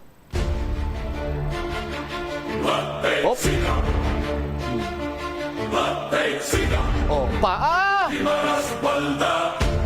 Gimaras Balda. Termilang brown out, termilang brown out, termilang brown out, termilang brown out. Siga. Gimaras Balda. Ang guwaya ni Dok, ano sa glido nagakandak sang anong tawag na do si Maestro Bimbo bla? Sa Muywila, Maestro Bimbo Muywila sang nagaano sang orkestra sa aton sini nga mga kabumbo patay siga Gimaras Balda. Pertini bro di ginastang amo-amo sini nga iagi talang pirmi sa pagyuhom ang problema dira nagakinanglan na niya sang hulag sa aton sini nga gobyerno nung pulo sa mga turbina na dira kundi man lang niya mapuslan sa mga taga-probinsya sa Gimaras. Kag kung sanday sino lang yan makapulos-pulos dira. Anyway, nagpromisa sa aton si Attorney Vicente Diazes nga pananglitan nga maka-file sila sa complaint. Hatagan niya kita sa kopya. Ang tingwaan taman nga malapot dira karon ang sabay na bisang Gimelco kag sabay sa probinsya sa Gimaras kung anong ila sini iya nga mambal tuhoy sa gapang lakaak sini iya nga power rate sa aton sini nga mga kabumbo driya ang more power nagatingwa nga mapanubuan ang per kilowatt hour para nga makabrubukas man sang paha nga ginhugot ang mga konsumidor ni Draya sa Gimilco sa probinsya sa Guimaras do kapinot ang isang sitwasyon dira. O konsetor ni Vicente Diases pasinya ti Mayo komuninyo ya kay kumainitan kamo kaon lang kamo halwalo sa mga fast food yun na. O ti mag-opisina kamo da inyo siniyang opisina da aircon kiti waya ginakibang dira ang mga kompanya kag mga establishmento komersyal dira nga magpandar sa ila sining aircon para conveniente ila sining mga empleyado makatrabaho mayo mangin epesyente sa ila siniyang trabaho kay tibugnaw ang ila siniyang palibot. Di diriya sa probinsya sa Guimaras, Maria Kagusep amo maning isa guro sa mga rason kung nga daw pigaw ang investment dira. Kay ti sandig ani iya sa mga economic managers nga istorya naton. No? Ginalantaw na iya sa mga investor, duwa man lang kabagay, tubig, kag elektrisidad. Kung mo mapropinot dira ang bilis ang kuryente, hindi establi ang bilis ang kuryente, say maswid sa bahin sa tubig, ang resulta ay sina, no? Gaprang habal-habal, kag karatol, bilog nga kalawasan sa mga investor. Miyari pa gin, dahil lagin. May nalipong. Nga nalipong gin sinday. Kabaton Bill Gimilco sus Maria ka si mami kung anong rason na nalipong sinday.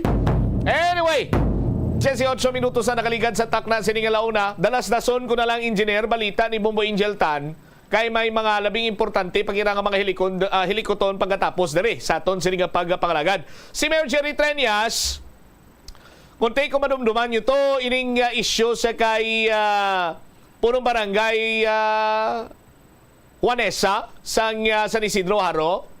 No? Gimpirmahan na ni Mayor ang iya sining suspension sa aton sining mga tagpalamati. Pero, hambal sa alkalde, waya ginakabig si punong barangay Juanesa bilang kaaway. Kag ang alkalde nagapati nga wala sang dapat isuspend para magdaog sa subong eleksyon. Check ta si Bombo Angel Tan sa iya sininga follow-up report. Kay ang pag-suspend kuno ni sa kay punong barangay Juanesa election related mo. Check tabi, Jel, sa report please come in. Nakabig ni Iloilo City Mayor Jerry Treñas Bombocham nga kaaway si punong barangay Ronela Juanesa sang barangay San Isidro Haro apisara sa nagalapta nga mga istorya nga di pamulitika ang rason ko nga agin suspend ang punong barangay. Sa interview sa Bombo Radio kay Mayor Treñas iyagin pahayag nga good family friend ining pamilya ni punong barangay Juanesa ever since kuno sa mga Anay Juanesa, balabang batsyam nga nakaupod ni Iloilo City Mayor Jerry Treñas. Sunod diri sa alkalde nga ang bana gani ni punong barangay Juanesa, Ronela Juanesa, ang leader man sa idalom sang kampo ni Mayor Jerry Treñas. Kag patag ni sang alkalde diri nga ining mga natabo nga pag-suspend diri kay punong barangay Juanesa. Ubra gid lamang ini bangod miara ang investigasyon ara sa bahin sa City Council kag kumadumduman ribang batsyam sa mga kabombo naton kung ano ang rason sa pagsuspend sa punong barangay bangod ini sa natukiban sa City Council sang Committee on Blue Ribbon ni Councilor Rex Marcos Sarabia nga paggasto sang masobra 600,000 pesos nga budget sang barangay nga wala makaagi-abi sa insakto nga procurement process kagati pa ang isa pa gid diri ka punto ni Mayor Jerry Treñas Bombocham nga timi mga kapitan manggani aside ki punong barangay Juanesa ang punong barangay pagid sang Libertad Lapus nga si punong barangay Maritas Nava nga ti ara man sa iya nga bing nga team or suportado ini siya ging suspend man ini bangod sa ginpagwa nga desisyon sa ombudsman kag ang punong barangay man sa bahin sa Euro Drive sa May Aravalo Bombocham ging suspend man bangod sa COA related ni siya nga report ti ambal ni Mayor Jerry Treñas diri wala sang pili basta gani nga miara nga kung anong insakto nga mga reports kag mga ginpang decide abi based sa mga reklamo amo na ang ginadampigan kag ti sa bahin ni Mayor Jerry Treñas ang iyang ambal nga wala sang dapat isuspend nga related abi sa politika para lang magdaog ini siya sa padulong abi nga 2025 election. Pamatian ta bala ang kabahin diri sa nga pagpahayag ni Iloilo City Mayor Jerry Tranyas sa ngaton interview.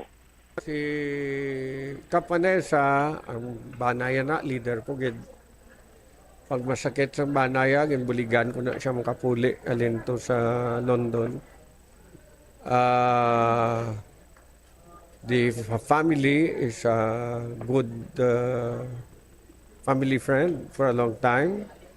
Dr. Vanessa, Colonel Vanessa, and I do not consider her an enemy. Ang ako niya, ubra lang, I am called upon. And ang decision niya kung may ara na recommendation alin sa City Council, it is just, I just have to go through it. And ang City Council ang nag-investigar. Si Kap Naba, upod ko man na, tingin suspend man siya. Si Kap G sa Yulo, upod ko man na, suspend man. There are suspensions, no? And we cannot stop them. And akong tanaw ko daw ay man di sang ginalagas. No? Ang politika daw kalayo pa. Kagti,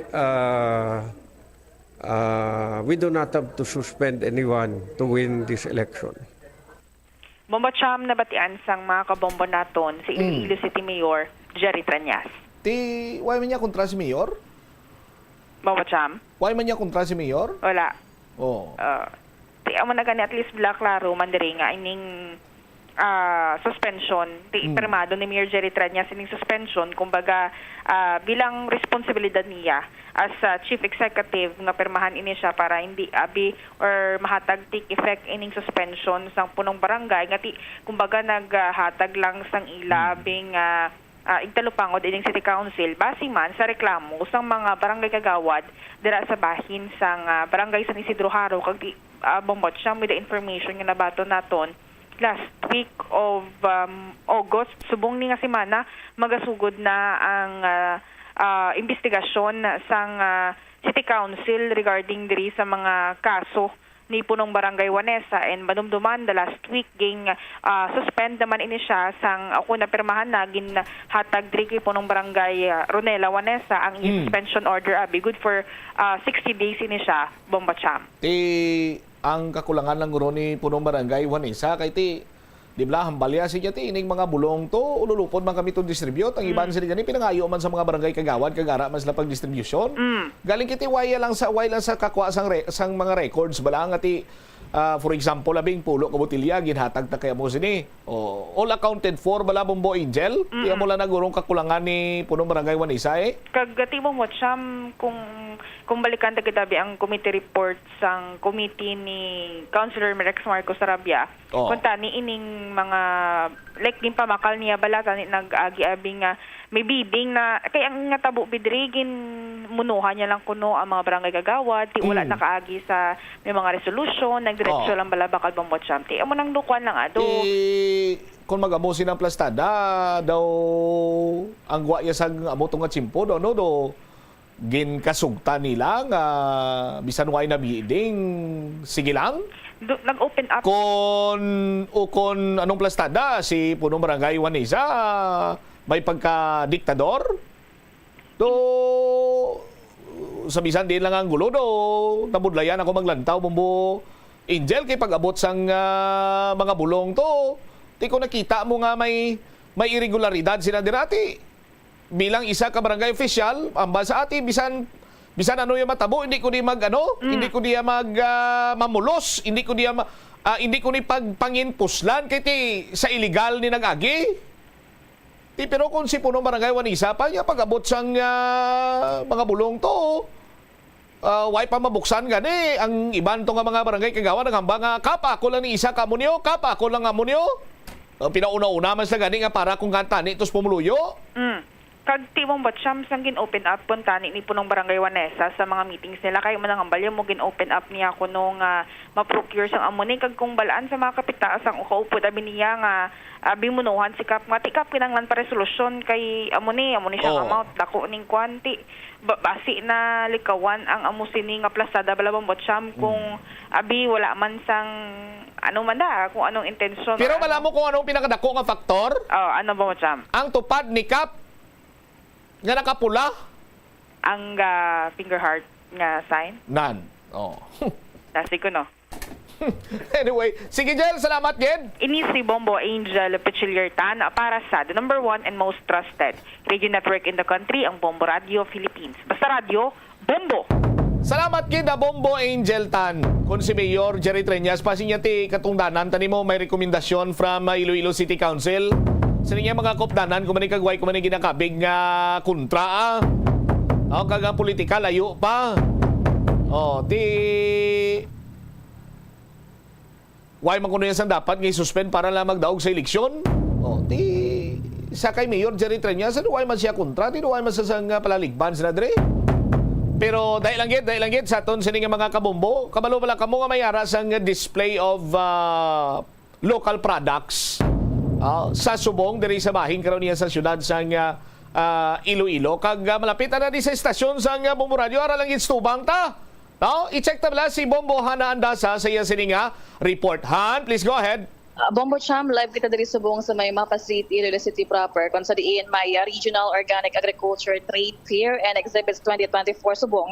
Ngati again, kayo gano'n naman isang Department of Agriculture Western Visayas, nga kung sa diin tanan diri nga mga produkto nga organic sa anom ka probinsya sa Western Visayas yari diri ka nga lamang sa Iloilo nga ginabida man diri ang mga French kag organic nila nga mga gulay amo man diri ang produkto sang aklan, produkto sang antike kag timo diri sa antike kalaban diri iyang nga mga produkto amo ang gidala nila diri nga mga balanyos, mga mani kag diri sa may area iya sang Capiz ang mga sinamakan nila, mga chicharon, kag mga dalagkuan, diri nga mga luya, kag mga kalabasa. Kasi kung ikumpara ni Bombo Cham, dako, di katama mga kalabasa diri, iyaman na produkto man iya sang gimaras, nga sikat man ang ining tultol nila, nga kung tawgon, kag ang produkto man sa Negros Occidental nga kung sa diin maano man sa mga Mascovado nga mga kalamay nga kung sa diin hindi ginakabukusan sang mga exhibitors from Aklan Mushroom Association kag coffee food products kag may ari man diri nga magita naton nga may manami nga mga baligya diri kay kita man gani mismo nagtesting bakal man sang ining mga ginabida diri nga mga produkto kaangay na lamang sang ining rambutan kag kag mga gulay nila kag tama ka barato lang ini Bombo Cham kay tinaka bakal dira kita sang isa ka ulutan nga worth 65 pesos gati may ari kita diri pili kita ka bakal sang 25 pesos nga kalabasa latoy tag 15 may kung duha ka talong ubaklon may tag pulo lang barato katama tapos may mga kakanin man diri mga aripahol madamo katama ang gina exhibit diri Subong sang Department of Agriculture Western Visayas sa tubang gid lamang ini sang stasyon sa Bombo Radio, Bombohana, no?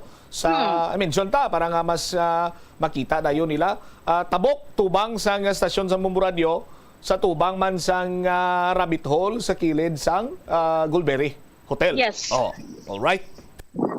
Kag temo ni Bombo Cham nga diri man mismo gani ang Department of Agriculture Western Visayas nga ti mga personnel nila diri nga ti ginabida gid ang mga organic when we say organic kada anti free sa tanan nga mga spray mga pesticides nga ti ginaano diri pero makita naton kadaw kaangay man sa gihapon at mga healthy gid kata matulok ko nang ining mga vegetables nila kag mga prutas nga ginpangdala diri sa pila ka probinsya sa Western Visayas. Kung si Yormi isko pa, don't panic. It's organic. Nan. Sige, thank you again. Sige, live diri sa Sige, Yes. ang patula, kung i-describe ko na ito, ay ang patula, di ba, sir? Grabe, Ay, Sus Maria combination sa Kagusip. Ano nga ampalaya. klase ka patula ng laba-laba naman? Laba-laba, kita on dira, di ba? Ang palaya, kag patula. Sa pila na gani, sir? Tag 40 ang kilo. May dahon sila bumbuhan ha? Sang patula? May dahon da? May dahon ka sang patola. 20 lang na. 20 lang na kung makita natin dirang labog-labog. Di mga Pero isa ka nito. magutakob lang kung ano ang dahon sang patula? Dirang dahon sang patola.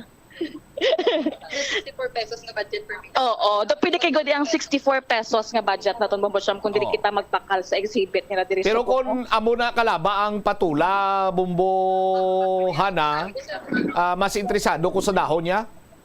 Oo. Ara. Kung nga, Bombosyam. Ituob ko.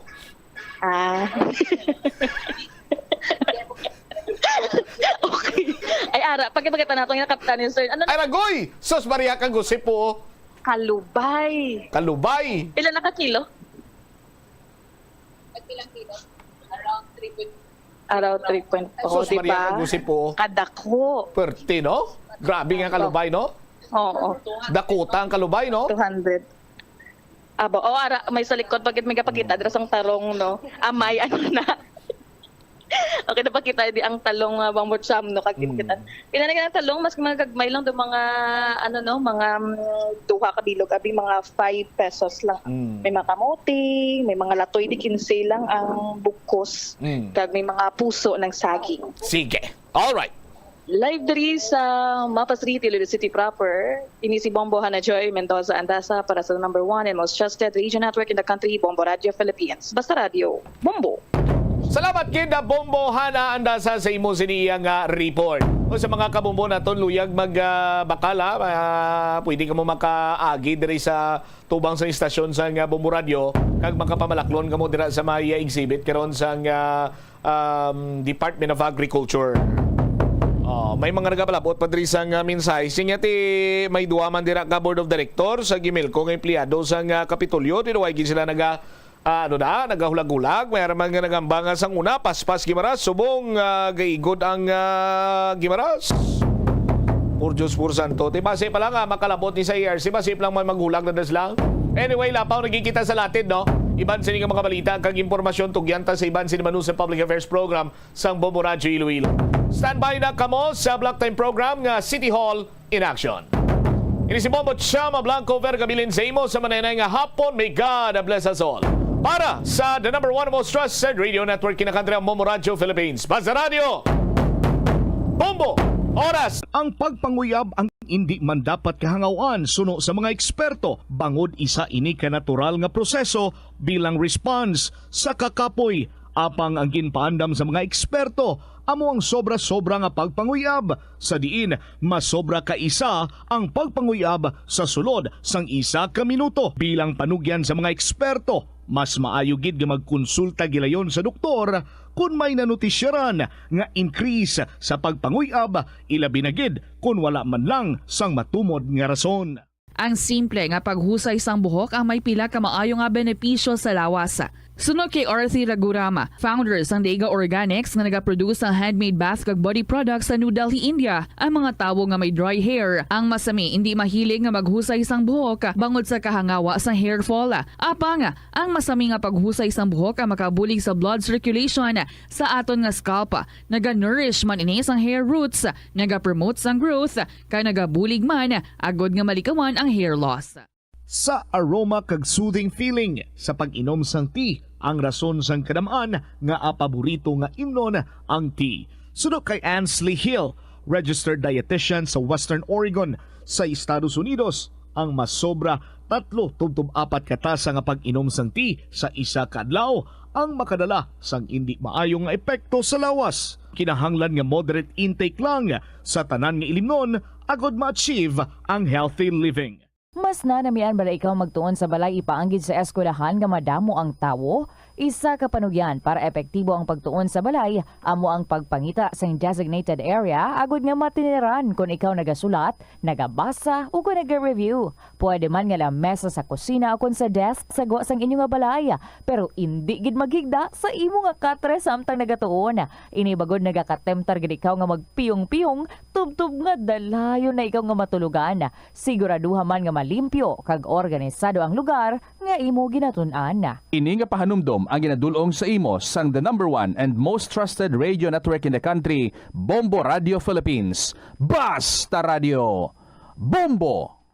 Yari ang mga epektibo nga pamaagi agud mapabilin nga safe ang pagkaon sa imo pamilya. Lutoon sa maayong pagkaon, ilabi na ang karne, manok, itlog, kag mga seafoods. Sa pagluto sa mga pagkaon nga may sabaw o konsarsa, pabukalan, kag paturon nga nagalabot ini sa 70 degrees Celsius ang temperatura. Bag-o kaunon, initon sang husto ang mga nabilin nga mga pagkaon o konsudan.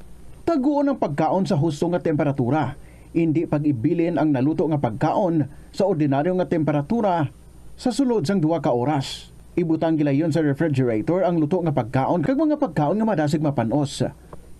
Ipabiling nga mainit o kung masobra sa temperatura nga 60 degrees Celsius ang luto nga pagkaon, bago ini ihanda sa imo pamilya. Hindi pagtaguon sa madugay ang pagkaon mangin sa refrigerator. Ini nga pahanumdom ang ginadulong sa imo sang the #1 and most trusted radio network in the country, Bombo Radio Philippines. Basta Radio! Bombo! Ang Ilonggo nga si Eugenio Eugene Torre amo ang una nga Filipino nga nakaangkon sang titulo nga chess grandmaster matapos siya ang nagdaog sang silver medal sa ginhiwat nga 21st Chess Olympiad sa Nice, France sang 1974. Sang 1976 sa isa ka chess tournament sa Manila, naghimo pagid sang maragtas si Torre bilang una nga nakaluto sa sadtuanay world champion nga si Anatoly Karpov sang Russia. Si Torre ang nangin malapit man nga abyan sang American chess grandmaster nga si Bobby Fischer.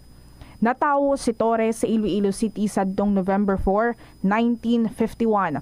Halos hindi na maisip ang mga medalya nga nahakot ni Torre para sa Pilipinas halin sa magkatuhay nga mga chess tournaments nga iya nadagaan sa magkatuhay nga bahin sang kalibutan.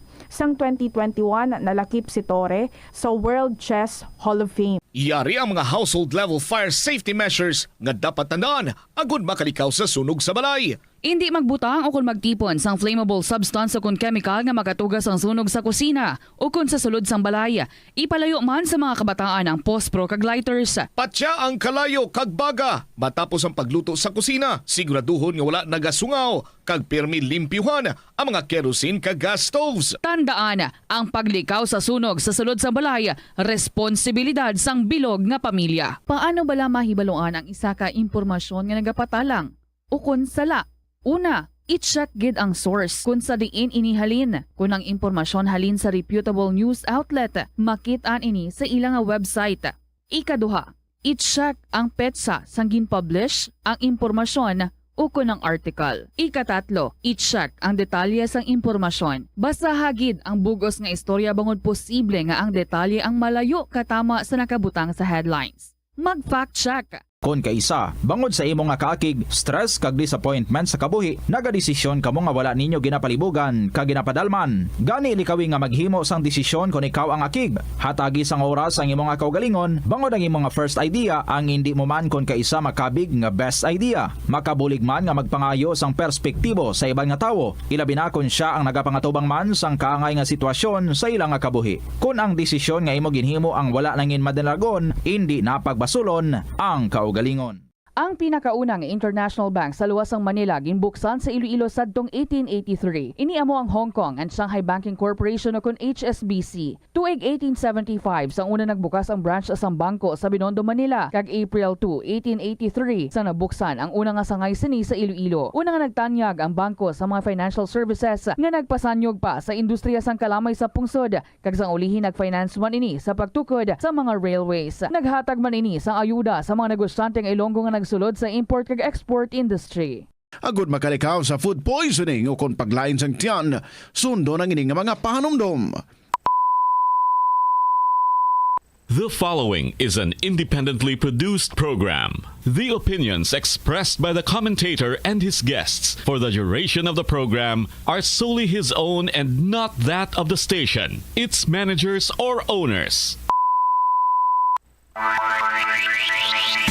City Hall in action. Mga balita at impormasyon direkta sa Iloilo City Hall sa pagpamuno ni Mayor Jerry Treñas. City Hall in action. Upod sa inyong alagad, former board member Manny Galyar. Ang oras sa bilog nga kapuluan sa Pilipinas, launa 42 sapon.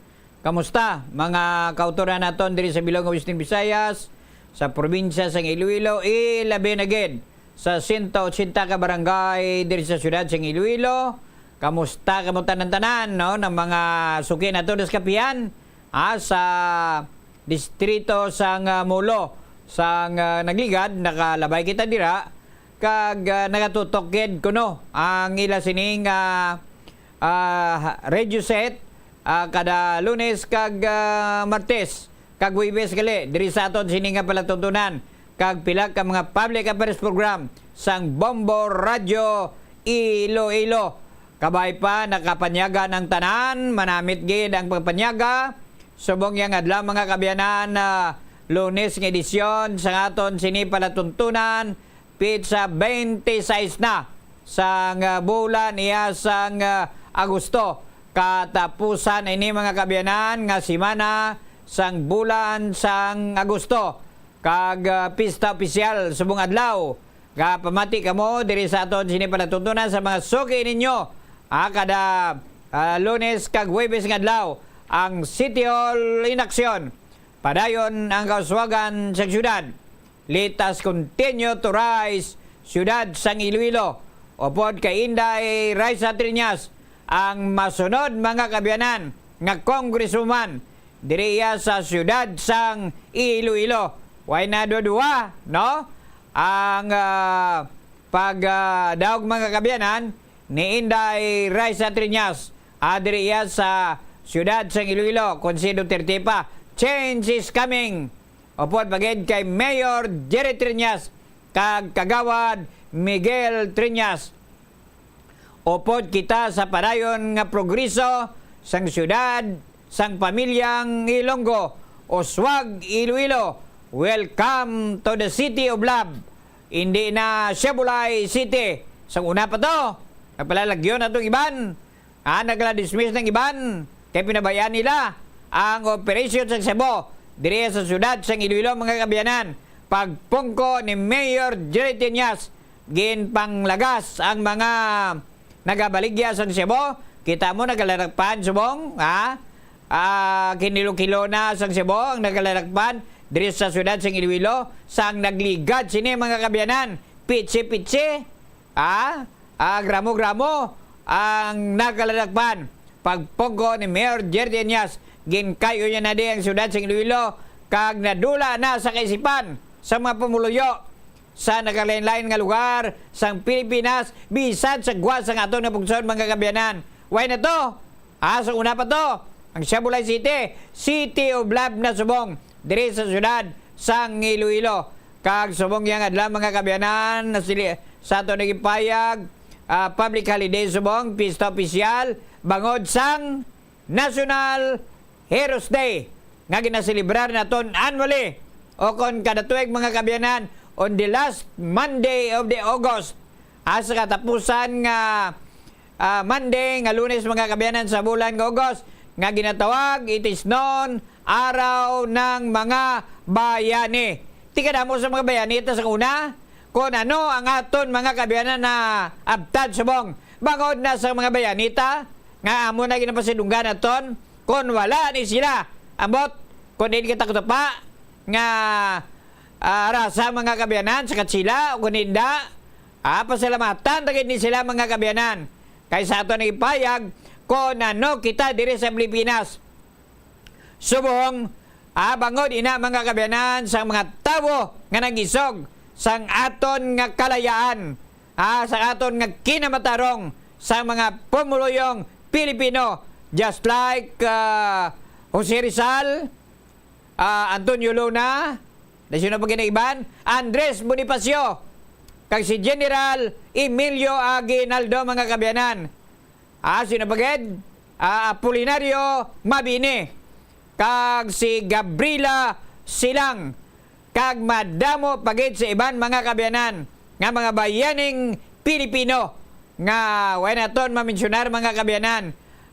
Kag ina mga kabyanan, bangod sang Heroes Day, subong adlaw, piyesta opisyal, kag subong man mga kabyanan, ang Iloilo City Government sa Piagyang Bayan nagahiwat sa mga pulong-pulong sa mga kabaranggayan. Ilabi na gid ang mga barangay mga kabyanan nga madamo sa mga cases sa nga dingge aba mo ning dekados tanan gid halungan ginaton ni mga kabyanan. Awayon tagid ang dingge ini.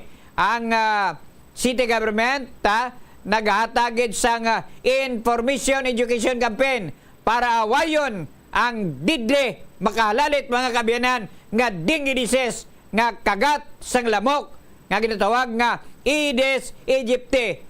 Kinahanglan na pagbatyag kun duha ka adlaw na nga mataas nga ilanat way gana magkaon, kinahanglan na early medical check-up temprano pa nga pagpa-check-up. Ilabi na gid ang paghilanat nga nagalawig na sa duha ka adlaw nga way ganubo mataas nga ilanat, kinahanglan magpa-check-up gid ayon. Kadto kamo sa mga health centers diriya sa siyudad sang Iloilo. Sa mga banwa may araman na, no? District Health Centers mga kabyanan, may free dengue test dira nga pagahiwaton libre. Sa una ni ginabakal na ni, ginabayaran mo ni, kadto ka sa mga ospital, subong iya, libre na ni. Courtesy sa city government under kay Mayor Jerry Triñas, kag kay Inday Raisa Triñas, kag subong man sa kay Kagawad Miguel Triñas mga kabyanan, kag base sa report mga kabyanan sang City Health Office bao kadamo alin sang bulan sang Enero hasta sining Agosto mga kabyanan mo ni pinakalitest this year January to August this year there are now a total of 775 dengue cases, kag 3 ang nagkalamatay mga kabyanan. Makmo naga-suprer pa ng iban sa kadamon sa dengue diri siyudad sa Iloilo, kag may nagkalamatay na gani nga 3 kabilong mga kabyanan. Kag kinahanglan pati kayo nun amo ning information dissemination campaign sa siyudad sa Iloilo. Ang 4 ka mga forest strategy, search and destroy sang breeding places. Ginanan ang breeding places kin sang lamok. Amo na ang aton nga pagkagubon mga kabyanan. Self-protection. May ara kita mga kabyanan nga mga lusyon sina. Ano kani panuwag sina ken nga lusyon? Of lusyon, no? Ang ginatuwag sina. Kay nanan ni ka mag-short. Bayo ka sang largo sang malaba. Bayo ka sang malaba kung may ara pa da. Kag mga itom kuno nga mga bayo ni Kenta daw. Kenda daw di kita amag kuno kalamok nimo. Ang mga itong bayo. Amo nang manatawag nga self-protection mga kabyanan. Mag-spray dira kag early consultation. Magpa-konsulta sang mas temprano pa. Kag sumong man ang support spraying to prevent sang pagdugeng sang dengue. Muna ginatawag taton nga spray. Ginanan hindi sa panimalay, sa balibot sa panimalay, ang pagpanilo sini sa bilog na komunidad mga kabyanan. Sang mga barangay. Kaya kung balay nyo lang sa kanyang tinluan, ang tupad balay nyo ay managa ara na si Dera Isaw ay managapanilo. Amo nagyapon, dapuan magyapon mo kalamok. Dali lang, no? Kaya ari nag-standby sa aton na niya mga kabyanan. Si Dera Isaw Triñas. Madamo kita nga mga pamangkot sa iya. Hello, Inday Reza. Good afternoon. Live ko subong diri sa Bombo Radio, diri sa aton tinipalatuntunan, ang City Hall in Action. Good afternoon, Inday Reza. Yes, may hapon manong mani, kag sa tanan nga tagpalamati naton. May hapon gid ninyo nga tanan. Congratulations gid no sa imo kay daw kaw gid ang may architect sini sa sining merkado lokal nga padayon subong magani kag subong iya anniversary. Una pa lang anniversary sa merkado lokal Inderaysa. Yes, first year anniversary naton Manong Manny last week, no? Kay gin-conceptualize naton ini nga programa sa sang may nag-vie kita for UNESCO City of Gastronomy.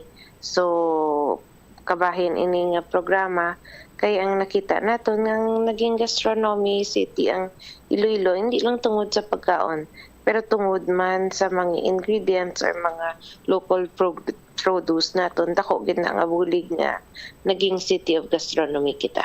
Aha, may ara nga naka-schedule naman nga merkado lokal. Saan ang masunod sini nga schedule ya?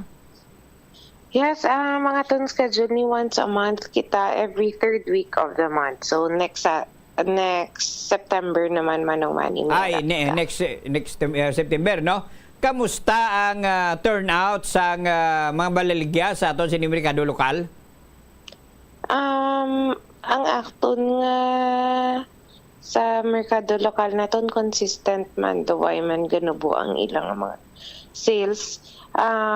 Pero ang sini nga tuig ang lain since anniversary naton, may gindugang pagid kita nga collaboration sa aton nga nutrition. So may ara kita activities kaupod sa mga Iloy, din tudloan naton ang importante sang nutrition labi na gid sa gabusong kag sa mga ga-breastfeed nga mga Iloy. So aside sa nag-celebrate kita sang anniversary naton, nagdugang patabulig ang importansya sa nutrisyon labi na gid pagkaon sa mga gulay kag prutas. Aha, ang importante gulay gid, no? Ang sudan sa mga Iloy nga nagabusong dira para nga masustansya man ilas ni kabataan. Kay kinanglan may breastfeeding gid, no? Ang bata sa ilas ni nga Iloy para nga malusog kag maayo ang development, ang brain development sa bata Inderaysa. Yes, Manong Manny, no? Kay ang aton nga ginatudlo gina sa mga doctors naton nga fokusan ginaton ang first 1,000 days sa aton nga kabataan. Kag ang nagasugod ina ang first 1,000 days sang ginabusong pa lang siya sang iya Iloy. Amo na sang last week, aside sa aton nga merkado lokal, may partnership kita with our nutrition and city health. Nagtudlo kita sa mga Iloy nga ifokusan gid ang pagkaon ninyo kay ang brain development, physical development, kag ang kayong lawas ng kabataan naton kasugod gid sa tiyan sang mga ilang nanay. Kay kon maayo ang sustansya nga nakaon sang Iloy, gasunod man na ang maayong sustansya sang breastfeeding sang mga bata, no? Kinanglan ang iyasin nga lawas mapag-on, ang pagdevelop sang iyasin nga lawas mangin maayo, kag ang iyasin ni development sang iyasin utok mangin maayo para nga hindi siya magmango sa bilang adlaw, maalam lang siya, no? So nami gini ang ginahimo nyo Inderaysa hasta san uning pag-seminar nyo sa mga nanay nga ni? Ang ato in celebration man to sa Nutrition Month. Manong Manny, yun collab na lang siya sa anniversary sang aton merkado lokal. Pero after sa to nga programa, ang nutrition nga diri sa Region 6, nag-congratulate gani sa aton kag nagstoryanay kami basi makastoryanay pakita sang more programs nga parehas ini nga makabulig pagid sa nutrisyon sa mga kabataan naton diri sa syudad.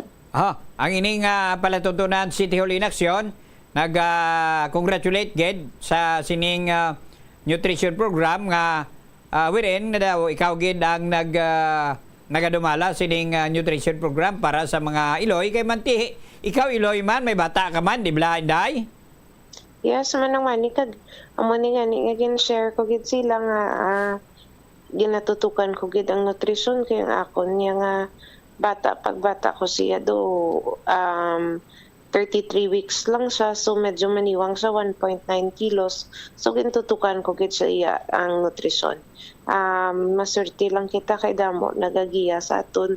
Amo na nga ba ko sa mga Iloy sa Thursday last week nga amo ni do advokasya ko gid nga makabulig pa gid sa iban nga Iloy kung may mga kabataan man sila nga malnourished or may ginaagyan man sila parehas na agyan naton kay para a way of giving back man naton makabulig pa gid kita sa mga pumuluyo naton diri sa syudad.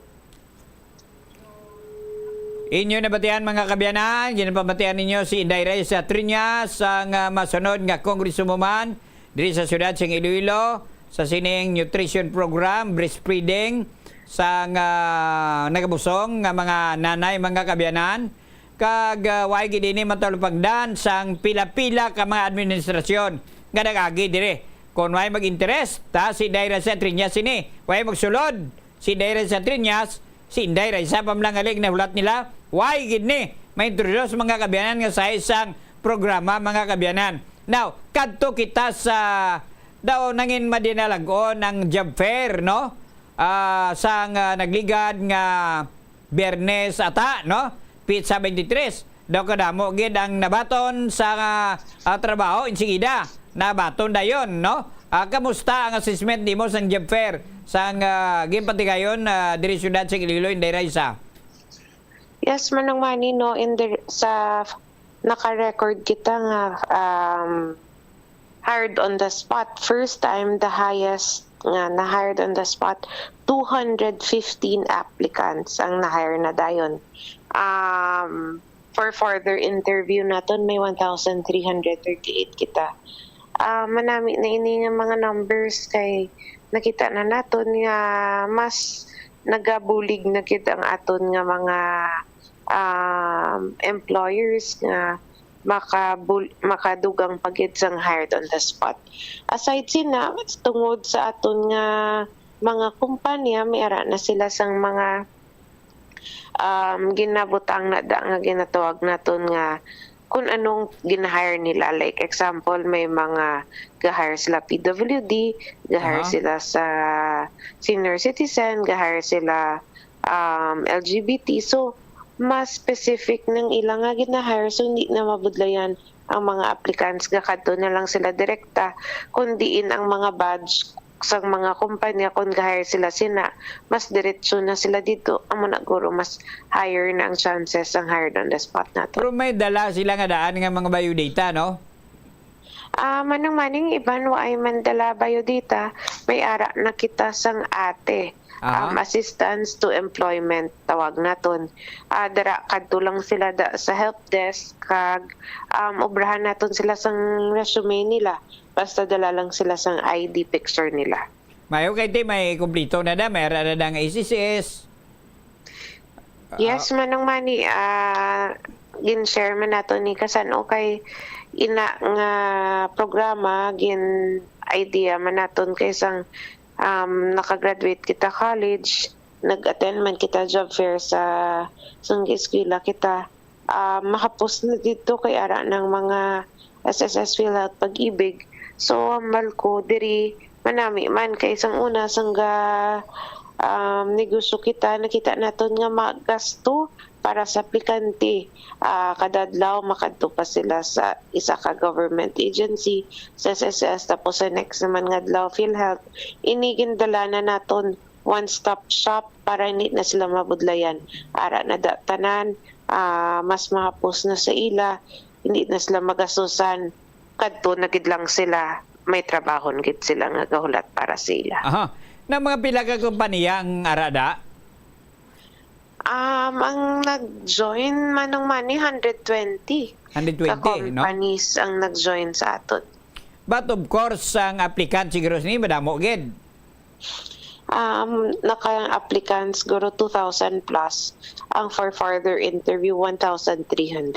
1,300 for further interview. But yes. Ganon, ipatawag lang sila for interview pag dugang, no? Oo, ang iban ko lang pa requirements or basing ilang mga sa eskwelahan nila nga mga diploma wa ay pa. So amo na for further interview na sila nakabutang. Gamay na lang gali. Ang mga requirements lang kulang sa ila. But 215 ang nabaton gid on the spot. Yes, 215 ang nabaton on the spot. I see. So nakuning bulig, no? Sa mga kauturan naton nga way sang trabaho, kag hindi na sila kinanan wala pa mangkot pa kundi inda kag magsaga kalibot kundi inda, no? Nga mga opisina dagang mangkot nga pwede apply da. Niya katok lang to sa may Robinson, ha? Dito kan lang kadto to kag kadamo sa mga kompanya gali nga ara da nga nagakinanglan sang ila sini nga mga empleyado kag empleyada. Now, kadto kita indiresa, no? Ang kamusta ang night market kasi daw sa kadamo gid sang tawo.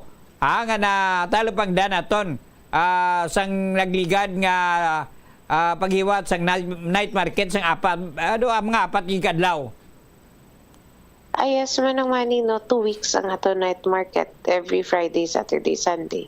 Since sang August 16. Very successful man, no? Ang ini nga programa, last year paninamon na panumdum after nagdaog gid ang aton nga Iloilo City for Gastronomy. Kaga pasalamat man kita nga gin-organize gid ni COPUD sa aton na IFFI kag may center diri sa Iloilo City Government.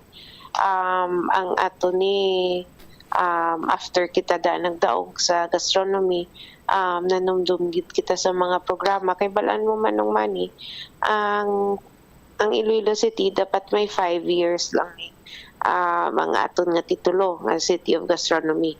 But kung nakita nila nga may sustainable ang mga aton nga programa for gastronomy, ma-renew naman ang aton titulo nga City of Gastronomy after 5 years. Amo ni nga kapangita pagit kita ways paano maging masustain ang mga programs naton para ang titulo nga Iloilo City for Gastronomy makuha man gyapon naton.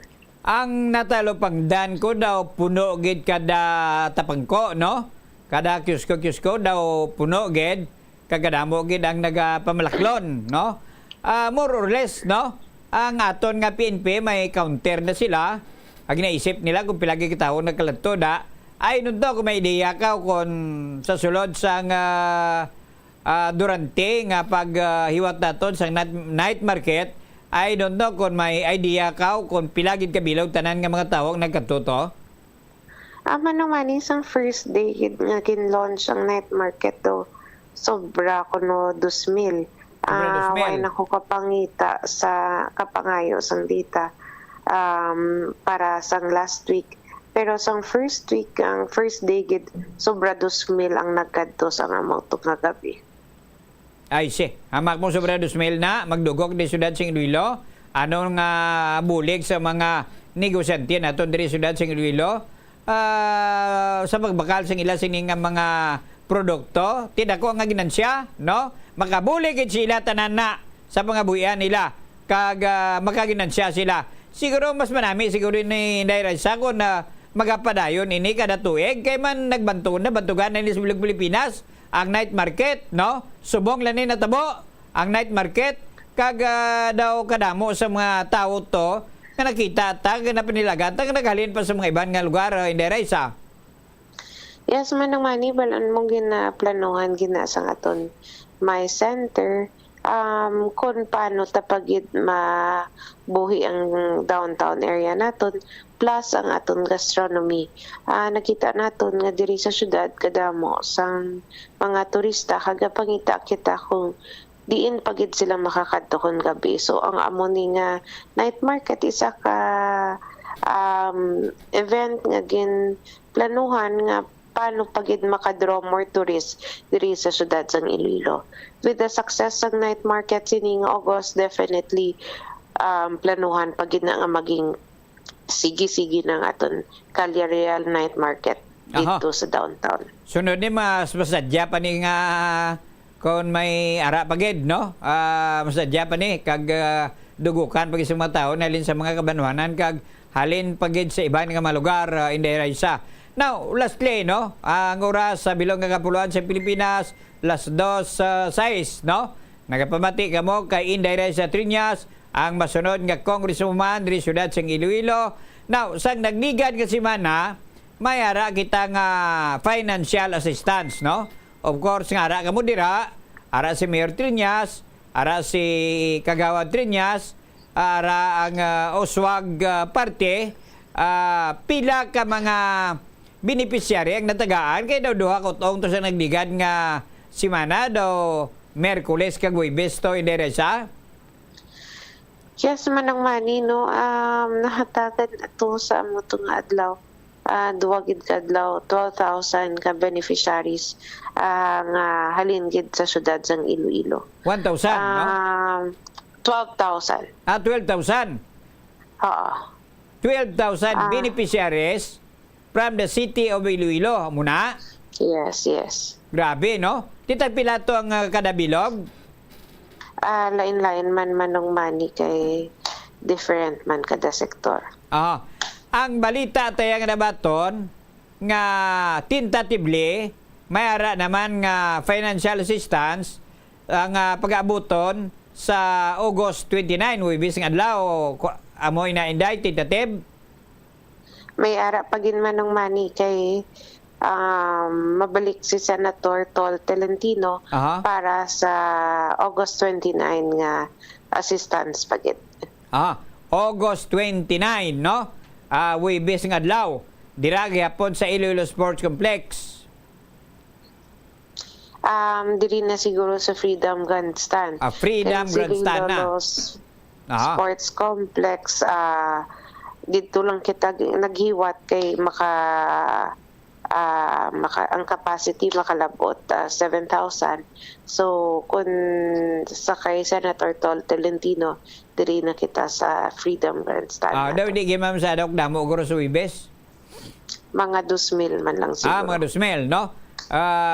Kag ang masunod, mayra pagid ko no sa masunod nga semana September 3 or 4.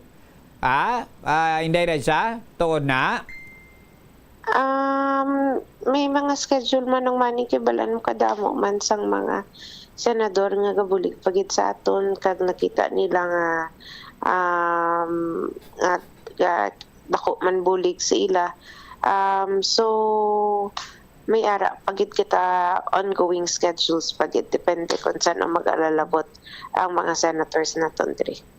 Basi sige na sige na tapos tuig. Amogin na ang commitment nato, no? Like examples, Uswag Ilonggo Party List. Halin niya pagdaog sa Uswag Ilonggo Party List manong mani, kada bulan may aragin na. Why gituntat. So, ang mahambal naton nga sige-sige, oo, sige-sige gid ina kay sang kita naging second nominee man sang Uswag Ilonggo, why tagid na kalimtan diri sa syudad, kag sang nagdaog ang Uswag Ilonggo, kada bulan sige-sige gid ang aton payout diri sa syudad. Hasta pa ni sunod na tuig, guro? Way nuntat? Yes, manong mani amo gina siguro ang matabo. Okay. Dako ini nga bulig, ilibinigit sa mga kauturan naton nga pigado, diri sa syudad sang Iloilo, kag sumungman mayaraman nga sa probinsya sang Iloilo. Pero ang pinakamadamo, ari diri sa syudad sang Iloilo. Dawan makita pamangkot sa imo Inday Reza, I don't talk may diya ka sang dengue cases naton dire kay ang last naton nga dita dire ang biktima 775 cases sang dengue. I don't know no kung may diya ka lang Inday Reza. Yes manong mani ara man kita sa committee nga gabulig man para sa dengue naton na binagid sa information dissemination kag sa mga training sa mga sa barangay naton.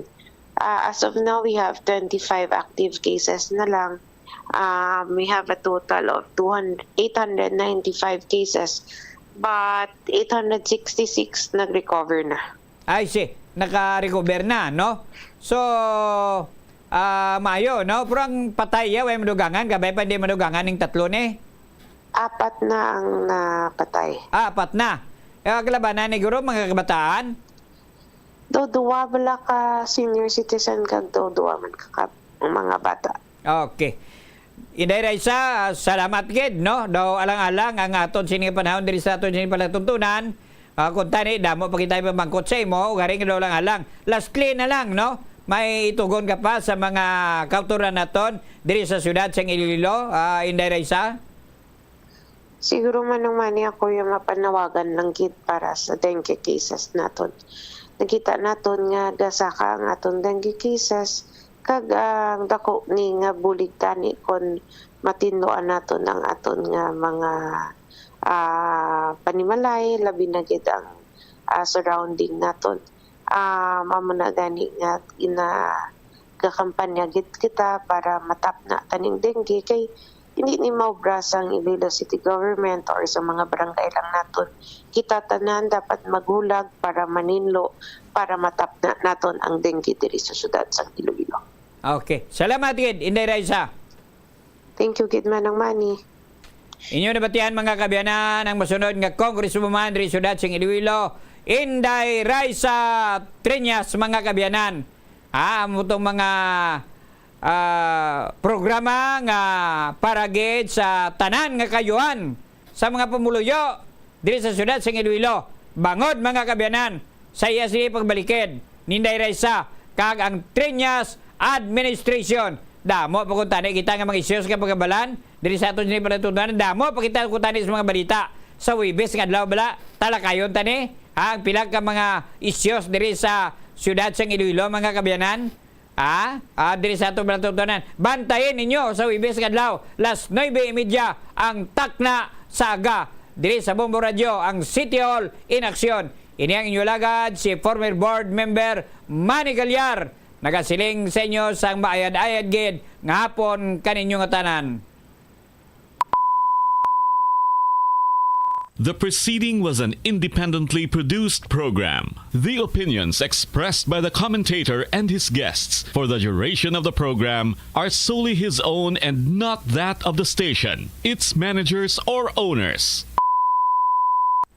The Farmers Bazaar, your traditional public market with the touch of Plazuela Dos, ang isa ka lugar nga gintukod sa tion kag sa kasagsagan sa COVID-19 pandemic nga may tinutuyo nga maghatag sa imo sang safe marketing experience. Subong nga ang COVID-19 hindi na gid man dako nga pamahog kag nagapakadto na kita sa next normal. Rest assured nga ang Farmers Bazaar will further evolve agud nga magpadayon sa paghatag sa inyo sing satisfying marketing experience. The Farmers Bazaar. Sa lower level, tara na pahamtang ang fish, poultry, kag meat section. Para naman sa inyo mga kinahanglanon nga prutas, utang kag iban pa, magbisita sa upper level, pinaagi sa paggamit sa hagdanan o kon sa pagkadto direkta sa parking lot. The Farmers Bazaar, your traditional public market with the touch of Plazuela Dos. Plazuela de Iloilo Billboard of Activities for August 25 to 31, 2024. This last day of August, ang Rock Station Band ang magabalik on stage for one great rocking weekend sa concert at the Plaza. Kicking off alas 6 ng gabi sa Sabado, Agosto 31. Sa tion sa musical show, napulo ka mga matahom nga Plazuela de Iloilo Special Edition Mugs kag madamo pa nga iban na igaparaffle sa mga suki sa Plazuela de Iloilo. Sa September 1, Sunday, ginaagdang tanan nga mangin kabahin sa Eucharistic celebration nga pagahiwaton sa latolda sa among adlaw alas 11 sang aga. Sa tion sang misa, aton pangayoon sa Ginoo nga hatagan niya sang inspirasyon ang mga lideres ang aton nga pungsod to find ways para makontrol ang nagasaka nga preso sang basic goods and services. Plazuela de Iloilo, we remain to be one with you in a common hope for a better community and a progressive country in 2024. Kagasto gid bila sa imo adlaw-adlaw kag feel mo gid pirmi ang petsa de peligro bangod nga wala na gid unod ang bulsa. Gamita ang imo bulanan nga spending habits amo man ang imo bulanan nga take home pay agud nga makasat ikaw sang budget nga imo gid masunod. Wala man sang pulos ang istrikto katama nga budget kaangay sang indi gid pagkaon-kaon sagwa. Apisar nga naandan mo na nga naga-take out ikaw 4 ka beses kada semana. Sa malipot nga pulong, himo ka sang budget nga nagasanto man sa imo nga lifestyle kag spending habits. Dapat nga himuon mo man nga inspirasyon ang imo budget at para makaangkon ikaw sang bag-o nga mga hobby, kaangay abis sang pagluto sa sulod sang balay. Ini nga pahanumdom ang ginadulong sa imo sang the number 1 and most trusted radio network in the country, Bombo Radio Philippines. Basta Radio!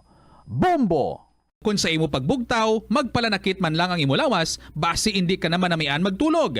May panugyan ang pain medicine specialist nga si George Gergis. Simple lang. Una, maglikaw sa pagkaon nga nagapromote sang inflammation. Pilion mo ang madamo nga utan, prutas, whole grains kag seafood, bangod ginapataas sini ang antioxidants nga nagabulig sa pag-reduce sang inflammation. Mag-exercise apang hindi man pagpatamaan. Ang movement nagalubricate sang joints gani nga makalikaw sa pain kag stiffness. Ang cyberbullying among paggamit sang offensive kag masakit nga mga tinaga online na ukon pinaagi sa text. Ang bullying ang nagatuga sang kasubok kag depresyon sa biktima. Magluwas ni, magabatyag siya sang kaakig, pagkadula sang interes sa mga butang nga iya naluyagan kung ikaw ang ginbully. Una nga tika nga imo himuon, amo nga magpangayo sang bulig sa tawo nga imo masaligan. Paano ka bala makabulig nga mauntat na ang bullying? Simple lang, don't be a bully. Hindi mag-post online nga makahatag sang sakit sa balatyagon sa isa ka tawo. Kadungan sang pagtigulang, nagataas man ang risgo sang vitamin deficiencies nga nagatuga sang physical kag emotional changes. Santo sa isa ka scientific study, ang B vitamins ang importante agod nga mag-function ang body cells nga nagabulig sa metabolism, paghimo sang bago nga blood cells kag nagabulig sa pag-maintain sang healthy skin cells, brain cells kag body tissues. Magluwas sa supplements, lakip sa mga pagkaon nga bastante sa vitamins amo ang karne, whole grains, prutas, gatas, cheese kag mga ulutanon. Mga kabombo nga motorista, yari ang mga pamaagi agud makatipid ka sa gatong. Ipasiguro nga yara permi sa maayong nga kondisyon ang imo salakyan. Check yara ang imo nga goma kag siguraduha nga yara sa husto nga tire pressure. Likawan nga naka-idle ang makina sang imo salakyan bangod nagakonsumo ini sang gatong. Buksi ang bintana sang imo salakyan kag magamit lamang sang aircon kung kinahanglan. Kag pakamaayuha nga mag-commute na lang o kung maglakat-lakat kung malapit man lang ang imo kadtuan. Likawan ang aggressive driving kag padalagan ang imo salakyan sa husto lamang nga kadasigon. Paano ipabilin nga matinlo ang ginakaon nga mga prutas kag utan? Dapat nga regular ang paghugas ng kamot nga may habon sa sulod sang 20 segundos bag-o kag pagkatapos mag-uyat sang anuman nga butang. Hugasan sa maayo mga prutas kag utan gamit ang tubig bago ini kaunon o kun isimpon sa ginaluto nga pagkaon. Likawan nga maggamit sang habon o kun bleach o kun anuman nga kemikal sa paghugas sa mga ini. Lutuon sa maayo ang mga utan agod mapatay ang mga mikrobyo nga nagatapik diri. Kung ikaw may ubo o kung sipon, mas maayo nga itugyan na lang sa iban nga miyembro sang pamilya ang paghanda sang pagkaon agud malikawan ang cross-contamination. Ini nga pahanumdom ang ginadulong sa imo sang the number 1 and most trusted radio network in the country, Bombo Radio Philippines. Basta Radio! Bombo! Yari ang masunod nga mga energy safety tips agud maging safe ang tanan. Sa tiyon sang bagyo, kung may anunsyo na nga storm warning, mag-charge na sa mga cellphone, emergency light, kag iban pa nga mga device, bangod mahimo nga madula ang kuryente. Likawan ang paggamit sa mga appliances kung may bagyo. Sa pagpamati sang balita, mas maayo nga magamit sang battery nga radio. Kung ginalauman ang pagbaha sa inyong nga lugar, mas maayo nga i-off gilayon ang main switch kag circuit breaker. Agud malikawan ang disgrasya kag pagkaguba sini. Magtipid sa paggamit sang kuryente, pinaagi sa mga masunod. Maggamit sa mga energy efficient nga bumbilya, kaangay sang compact fluorescent bulbs ukon LED lights, imbis nga incandescent bulbs. Patsyo ng mga suga nga wala ginagamit. Tingbon ang mga bayo sa pagpamlansya. Himuon ang pagpamlansya isa lamang kabes sa isa ka semana. Buksan ang inyo bintana agud makasunod ang preska nga hangin kag silak sang adlaw sa sulod sang balay agud malimitahan ang paggamit sang electric fan kag suga. Ang pinakadumaan na nga international business organization sa Pilipinas amo ang Iloilo International Chamber of Commerce nga gintukod sang Ilonggo nga si Don Esteban de la Rama sadtong 1924. Si De La Rama nagserbi nga general sang panahon sang Philippine Revolution kag nangin senador sang pungsod halin sang 1941 tubtob 1947. Sang 1923, gintukod ni De La Rama ang Panay Electric Company. Magluwas sa interes sa industriya sang kalamay kag kuryente, gintukod man sang ila kompanya ang De La Rama Steamship Company Incorporated sa Iloilo nga mo ang nagbiyahe sa Iloilo kag Negros. Ang duwa sini ka barko nga Don Esteban kag Don Isidro ang ginpasad pa sang Frederick Krupp Germania Shipyard sa Kiel sa 1939 kag gingamit bilang troop transport para sa US Armed Forces sa Pacific Theater sa World War II. Masami bala nga nagabiring ang imutiil? Suno kay Dr. John Hubert Pua, isa ka orthopedic surgeon, masami nga mabatyagan ang cramps sa idalom nga parte sang lawas. Apang mas delikado kung masami mo ini mabatyagan sa ibabaw nga parte sang imulawas, kaangay sang kamot, bangod posible ini nga palatandaan sang mas Ito ang Bombo Radio Philippines. Fully digitalized.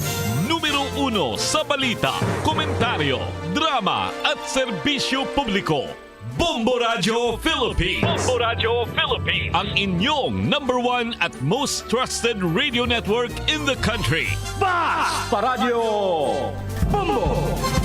Hello, good afternoon gid sa inyo. Maayong hapon gid sa inyo tanan mga kabombo. This is Tita Regine on a beautiful day. It's the 26th of August 2024. Tawhay subong, pula ang kalendaryo. That's why nakapula man ako. Nakikisabay lang, no? Tawhay, awla traffic. And anyways, sa niya hapon, I'd like to say first, thank you, Gid, sa kay Mambo Marisol for taking over the program last Saturday. May very important lang gid ako nga nakaduan that really needs my presence. Anyway, ang ato nga winners, si senior citizen, was in good hands. Si Bombo Marisol ang nag-interview sa iya. Thank you so much, Kid Bombo Marisol. Ang wala lang nahimo ni Bombo Marisol, amo ang mag-announce ang ato nga winner. For last week, nagtugon man ako sa iya, ako lang ma-announce. And I'm going to do that today, before we close the program. This afternoon, diri sa kahapon lamang program. So, hindi kita na mag-close, no, sa ato nga programa for today, kundi nga, ma-open pa lang kita. So, welcome, mga kabombo. Kaupod nyo na naman si Tita Regine. And this afternoon, mag-ailingaw-lingaw kita liwat sa ato nga mga istorya sa kabuhi. It's National Heroes Day. Sino ba ang hero sa life mo? May ara mother, may ara father, may ara ibang teachers, may ara friend, pero may ara batian kuya, ila ido, ila kuring. So nag-reduce na sa amo sina ang mga heroes, but anyway, maybe ang ini nga mga animals have really done something great sa ilang nga kabuhi, nga sila na ang ginakabig nila nga hero sa ilang nga life. Kung sino may na ang inyong heroes, around pa sila or wala na, mababal ko lang say a prayer for them. Alright, welcome na mga kabombo sa ating palatuntunan kahapon lamang program sa Liwat. This is Tita Regine. Ari ng aton nga ambahanan para sa inyo from Kimberly De Leon. No batteries required. Good afternoon and welcome.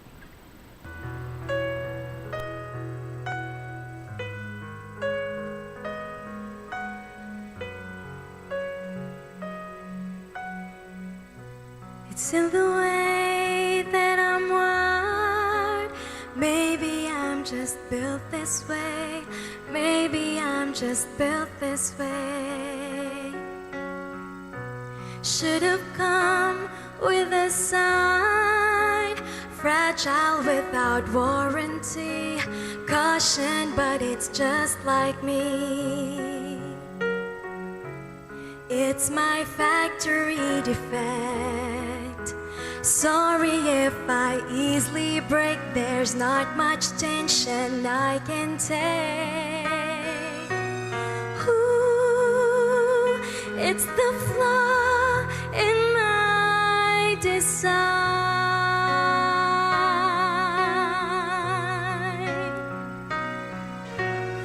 Ooh, it's the circuits in my eyes. It's automatic, it just cries with no batteries required.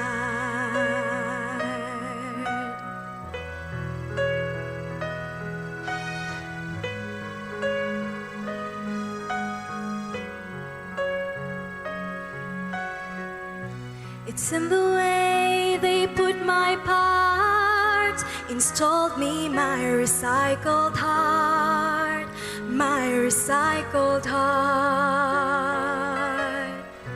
Assembled my dismantled soul. I guess I'm brittle to the core. I'm brittle to the core. Please handle me with care. I'm not used to wear and tear, and my hardware has no spare.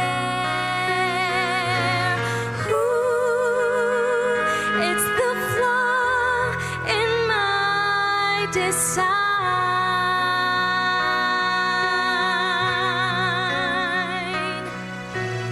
Ooh, it's the circuits in my eyes. It's automatic, it just cries with no batteries required. I wish that my emotions had some buttons that you can turn it off or turn it on. Just flick the switch and the hurt is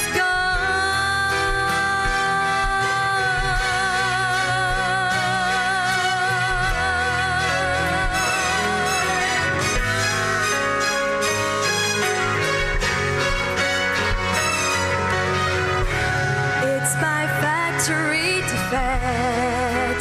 Sorry if I easily break. There's not much tension I can take. Ooh, it's the flaw in my design.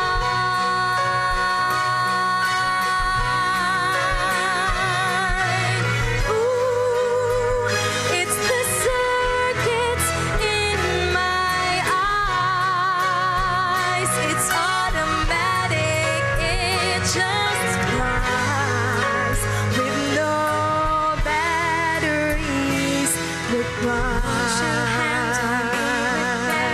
I'm not used to wear and tear, and my hardware has no spare. No batteries required.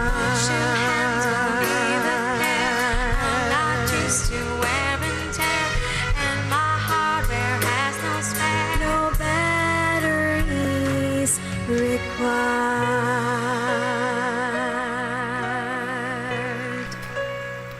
No batteries required. Kimberly De Leon, ang ako niya nga ihambal ng sunod. Hindi mo siya required, kundi nga request.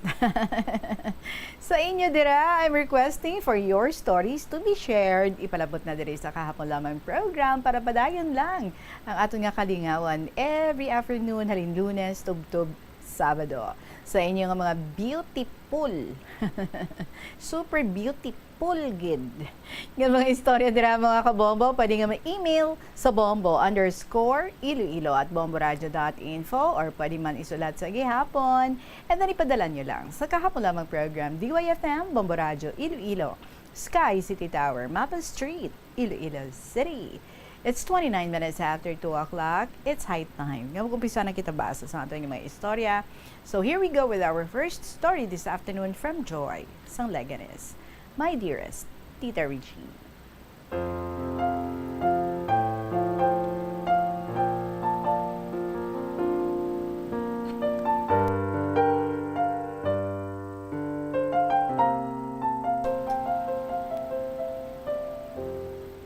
Maayong hapon sa tanan nga katapos ang Bombo Radio Philippines kay sa tanan nga taga-subaybay sang KLP, mga KLP lovers, contributors kag sa imo man Tita Reg.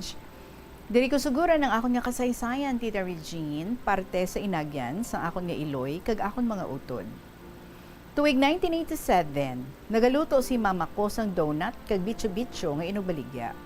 One time, nagkulang ang iya nga kalamay nga puti, inugbutang sa donut ni mama.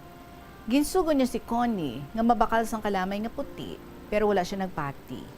Si Ami ang naglakat kadto sa Tiangge, dala niya ang kwarta nga 50 pesos. Ginsunod ni Connie si Ami pakadto sa karsada. Nagdalagan si Ami tabok sa karsada nga wala gid siya nakalantaw kun may salakyan. Dayon niya lang Tita Regine tabok nga may salakyan Nagsinggit si Connie kay Ami na may salakyan. Mi, may salakyan. Pero, wala si Ami makabati. Tag nagtabok pa kadto sa Tiangge. Nabungguan si Ami sa delivery truck. Kita gid ni Connie paano nagtabog si Ami. Pagkakita sa driver nga nagapalak-palak sa tunga sang karsada, ginbalikan sang driver kag ginlasak pagid nila. Kagin panaugan sang driver kag helper. Ginhakwat nila si Ami, dalalampos sa ilang salakyan, para kuno gamay lang ang ilang balayran. My God, this is so inhuman. Pagkalakad sa delivery truck, dayon ni Connie dalagan puli, kag magpanugid sa kay mama sang natabo. Kunibutang ko ang kaugalingon ko sa parte ni Connie, naluoy ako, bangod na saksihan niya mismo ang natabo. Kaugalingon mo nga utod na bungguan, tapos ginhungod pa nga patsyon. Grabe ang kaluoy ko kay Connie. Budlay mag-move on kung amo sa to ang masaksihan mo. Pagkabati ni Mama Tita Regine, dayon niya dalagan sa karsada, katatlo man siya kabeses makasandad, nga nagabusong pa siya sang ikasyam namon nga utod. Gatulo ang iya luha sa kasakit sa natabo. Just imagine. Ang bata nga gindala niya sang pila ka bulan sa iya tiyan kagin palangga, nabungguan. Nagsamo ang kasakit kag kakulba sang time nga nagdalagan siya nagtabog ang iya tsinela sa kadali. Hasta nga nagkaladula na lang, nagatiniil na siya. Pagabot niya sa hospital, Tita Regine, didto nahibaluan niya nga dead on arrival ang iya anak. Grabe ang kasakit nga ginabatsyag ni Mama that time. Kay hindi yagid ginaasahan ang balita nga ato tita. Ang kasakit daw hindi matupungan. Bangod wala na ang anak nga ginpalangga kag ginalagaan sa 10 ka tuig. Daw isa ka parte sang iya tagipusoon ang ginpatay. Ginsettle na lang ato Tita Regine. Ginbayaran nila si Mama balor 10,000 pesos lang. Kabaylo sang kabuhi kautod ko. Nagpuli si Mama sa balay nga halos wala sang lakas. Bangod sa natabo, kag ginpangita niya si Connie. Sobra niya kahadlok. Naglain ang iyang ulo, kag siya ginbasol sa pagkadula ni Ami. Pila ka adlaw man ang naglipas sang ginlubong si Ami. Nagbalik na kami sa dati namon nga pangabuhi. Ugaling si Connie, naglain na ang iya ulo. Bangod sa trauma. Bangod na saksihan niya ang natabo. Kag bangod sa stress, kag kahadlok. Tuig 2006, October 29. Nagpauli sila Pingping sa amon balay. Samtang nga nagalakat sila, nakaagi sila sa Kagamutan Norte. May naagyan sila nga Halloween party, kag naghapit sila nga 7. Sa pagpauli nila, may nakita sila nga dako nga truck. Ang dako nga truck ang nagsagi sa ila. Kagin pang-arado sila. Dead on the spot ang 5. Pati ang akon utod nga si Pingping nagkalasog-lasog ang iyang lawas. Pero ang duha, gindala sila sa hospital para makarecover. Pero sang pagkaaga, napatay man sila. Pagkabalo ni Mama, na nga nadala sa aksidente ang amon utod, dayon niya dalagan sa sagwa. Nalipat na siya, sobra niya kadali nga magsuksok sang iya nga tsinelas. Tita Regine, sang pagkakita sa mga tao sa kay Mama, naghambal sila, hindi ka magsulod, basi malipong ka. Tita, wala gid si Mama makakita sa utod ko, kay wala siya ginpasulod. Kag naglakat na lang siya sa iyang amiga. Pagbalik niya sa funeral home, wala man siya gihapon makasulod. Kag nagpuli na lang siya nga wala niya nakita ang utod ko. Grabe ang kasakit nga nabatyagan ni Mama sang time nga ato. Nagsunod nga nadula ang iya bata. Do ano kasakit sa part sang isa ka iloy nga madulaan sang duwa niya ka anak. Pagka November 18, 2006, ginlubong namon ang akon nga utod. Pero si Papa ko, hindi niya baton ang natabo sa utod namon. Duha na ang nadula sa ila, kag halos makaluluoy ang ila kamatayon. kabudlay maglubong sang anak. Wala nagdugay, nagkasakit si papa ko. Gindala namon siya sa hospital, kag ginatake siya sang hika. Almost 1 month siya sa hospital. Birthday ni papa ko January 6. Sa hospital siya nag-celebrate sa birthday niya. Kaya naghambal pa si papa ko nga mapauli na. After 2 days nga inuguwa niya sa hospital, inatake siya sa puso, kag namatay din siya noong January 17, 2007. After 2 weeks, ginlubong namon si papa February 3, 2007. After lubong ni papa, halos ang tanan nga problema napasa sa kay mama ko. Kag hindi ni mama at hindi ni mama nakayanan. Gamay na lang, malukso na siya sa taytay. Pero naisip niya ang iya nabilin nga mga anak na si Toto Bongbong kag Ivan nga both PWDs. Kailangan nila si mama. Nagpauli na lang si mama diri sa amon. Pagkaabot niya, dayon ni mama panghakos ang duha. Halin sa adto tita, si mama na ang nagatipan sa kay Ivan kag kay Toto Bongbong. Pagkahapon, temprano na siya magpauli kay maatipan pa na siya kay Toto Bongbong kag kay Ivan. Ginkaya niya tita, maski budlay sang pangabuhi nga wala sang gabulig. Pero bangod sa pagpalangga niya sa nabili niya nga mga anak, nakayanan niya. Sang time na nakabalik na ako sa amon. Kag diri na ako nag-estar sa balay ni mama ko. Bangod nag-upod ako sadto sa bana ko, nagbukod kami sang balay.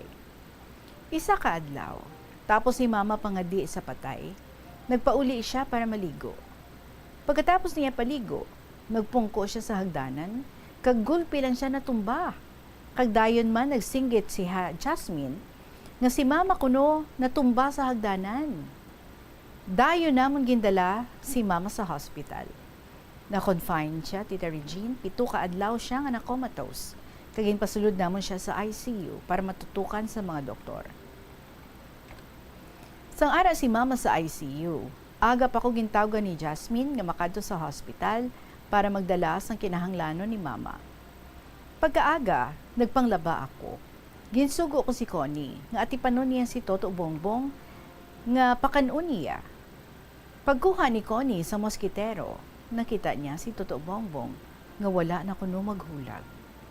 Pero Tita Regine, nagsabat ako sa kay Connie nga hindi siya mag-joke. Gulpi ako kinulbaan sang hambal ni Connie. Pila na ang nadula sa amon nga pamilya, kag ara pa sa hospital si mama. Tita, ginuntatan ko sang laba kag magsaka ako. Nakita ko si Toto Bongbong nga wala na siya nagahulag, kag wala na siya nagaginhawa. Pagkabalo ko, dayon ko pamangkot sa kay Lola Anet kag si Ate Maricel kung anong akon himuon, kay do hindi ako makahibalo sang akon nga sitwasyon, kay nagdururungan ang akon nga problema. Ara pa sa hospital si mama, tapos nadula pa si Toto Bongbong. Nasubuan ako manungdong, Tita Regine, sa amon nga sitwasyon, pero pilit kami nga nagapadayon. Si Toto Bongbong gali, Tita Regine, PWD. Hindi siya katindog, kagkahambal. Makakamang lang siya, pero hindi siya kakaon, nga wala ginahungitan. Naluoy ako sa iya, Tita Regine, kay kung kisa ang isudan, kape na lang, kung wala-wala gid kami. Agi man, binlod ang amon pagkaon, gani tita, makaluluoy sila tulukon, pero mas masakit kung madula na sila. Ang feeling, Tita Regine, nga wala mo nahimo ang best mo para serbisyuhan sila samtang buhi pa. Sakit ba tiyagon? Dayon ko man gintawgan si Jasmine, nga atipanon lang niya si mama kay sulbaron ko di anay ang akong problema sa balay. Tita, ginhagad ko si Ate Maricel na makadto kami sa sentro sang Banwa para mapakonfirm namon kung patay na si Toto Bongbong. Pag-abot namon dito, hindi na ako makahibalo kung anong akon nga himuon, kag hindi man ako makahambal, kay do blanco na ako sa amot sa tunga time. Kaginsugo ko na lang si Ate Maricel nga siya na lang makaistorya sa doktor, nga hambalo niya nga i-check niya ang heartbeat sa akon manghod nga si Toto Bongbong. Pagkabati sang doktor, dayon man nila upod sa amon, kay gin-check Manila kag maghambal. Time of death, 8:30 a.m. Pagkabalo ko, Tita Regine, wala na ko sang mahimo, kay gusto na niya nga magpahuway. Tita, si Toto Bongbong, ang ika-4 nga PWD nga utod ko nga namatay. That time, nakabugtaw na si Mama halin sa pagka-comatose, kay ginambalan kami sang doktor nga okay na siya. Nagalibog naman ang akong ulo, kay hindi ko pa pwede mahambalan si Mama sang natabo kay Toto Bongbong. Pagkabugtaw ni Mama, amuman pagkamatay ni Toto Bongbong. 5 kaadlaw antes gindulong na si Toto Bongbong sa balay. Ginsugira ni Jasmine ang doktor nga nagaatipan sa kay Mama nga may utod pa kami nga ginahaya sa balay. Nagsabat ang doktor nga wala si Mama mo makahibalo sa natabo sa iya nga anak. Nagsabat man kami nga wala gid dok. Hambal pa gid sang doktor nga hindi ninyo siya pagsugiran kay bag-o lang siya nakabugtaw. Nag-okay man kami sa hambal sang doktor, base ano pa matabo kay Mama kung hambalan siya namon sa adto. Mga pila lang kaadlaw ang naglipas. Nakapauli na si Mama, bangod gin process ko ang iya papeles para makagwa siya sa hospital. Sa pagpauli ni Mama sa balay niya, damo nagkadto kag nagbisita sa iya. Sa pagmanaog nila, dayon nila sugal sang bingo, mahjong, tumbo, tong-its kag pusoy. Pagabati ni Mama Tita Regine nga may sugal sa balay, gintawag niya ako kag ginhambalan. Siling niya, buhi pa ako, ginpasugalan niyo na ako. Tita, wala gid ako makasabat sa iya ginpamangkot. Kag alas 5, aga pa ko naglakat pakadto sa hospital para magkuha sa iya pagkaon nga ginabutang sa iya nga NGT. Bala mo tita, gina-NGT pa si Mama. Isa kaadlaw sina sa magbisita ang miga ni Mama mga di sa kay Toto Bongbong, dala na lang bisita kay Mama. Nagambal siya sa miga niya nga, sino ang nagasugal na da? Buhi pa ko gani, napasugalan yun ako. Pamangkot niya. Nagduwa-duwa pa ang miga niya nga isugid ang matuod. Apang naluoy sila nga hindi niya mahibalan ang matuod nga deserve niya manina bangod iya anak ang nadula nga ginpalangga yagin. That time, Tita Regine, ang kaluoy ko mas nagsobra. Ako nga utod man ng gani, grabe ang sakit nga ako nabatyagan. Paano pa ang iloy nga nag-aalaga kag nagpalangga sa iya?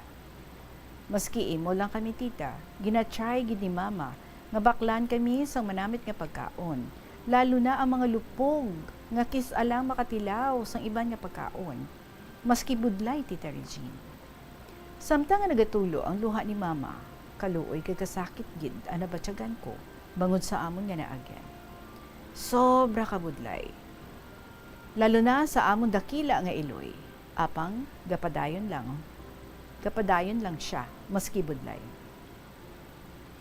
Ginlubong namon si Toto Bongbong nga wala namon na patanaw kay Mama bangod basi ano matabo sa iya kag budlayan kami maghakwat sa iya. Bangod di na makatindog, kay katunga sang iya lawas, hindi niya mahulag. Maski amo sa to ang naagya ni Mama, nagpadayon siya nga mabuhi para sa iba niya pagid nga mga anak. Maski hindi na siya kabangon, at least ara siya nga nagagabay sa amon. Bisan grabe na kasakit kag kabudlay man ang naaguman namon, apan nagpadayon kami nga magbato sa mga pagsubok, kay gintudloan kami isang amon iloy nga maging matatag sa hamon ng buhay. Si Mama kagang iya katatagan nga maski halos tanan nga nagakadula sa iya, apang wala siya nagsuko. Siya ang amo nangin inspirasyon sa kabuhi. Sa subong, Tita Regine, padayon kami nga nagapangabuhi, kaupod ng isa ka nabilin nga PWD namon nga utod. Maski budlay, Tita Regine, padayon lang. Sa liwat, ini si Joy, sang Leganes. God bless and more power sa inyong program.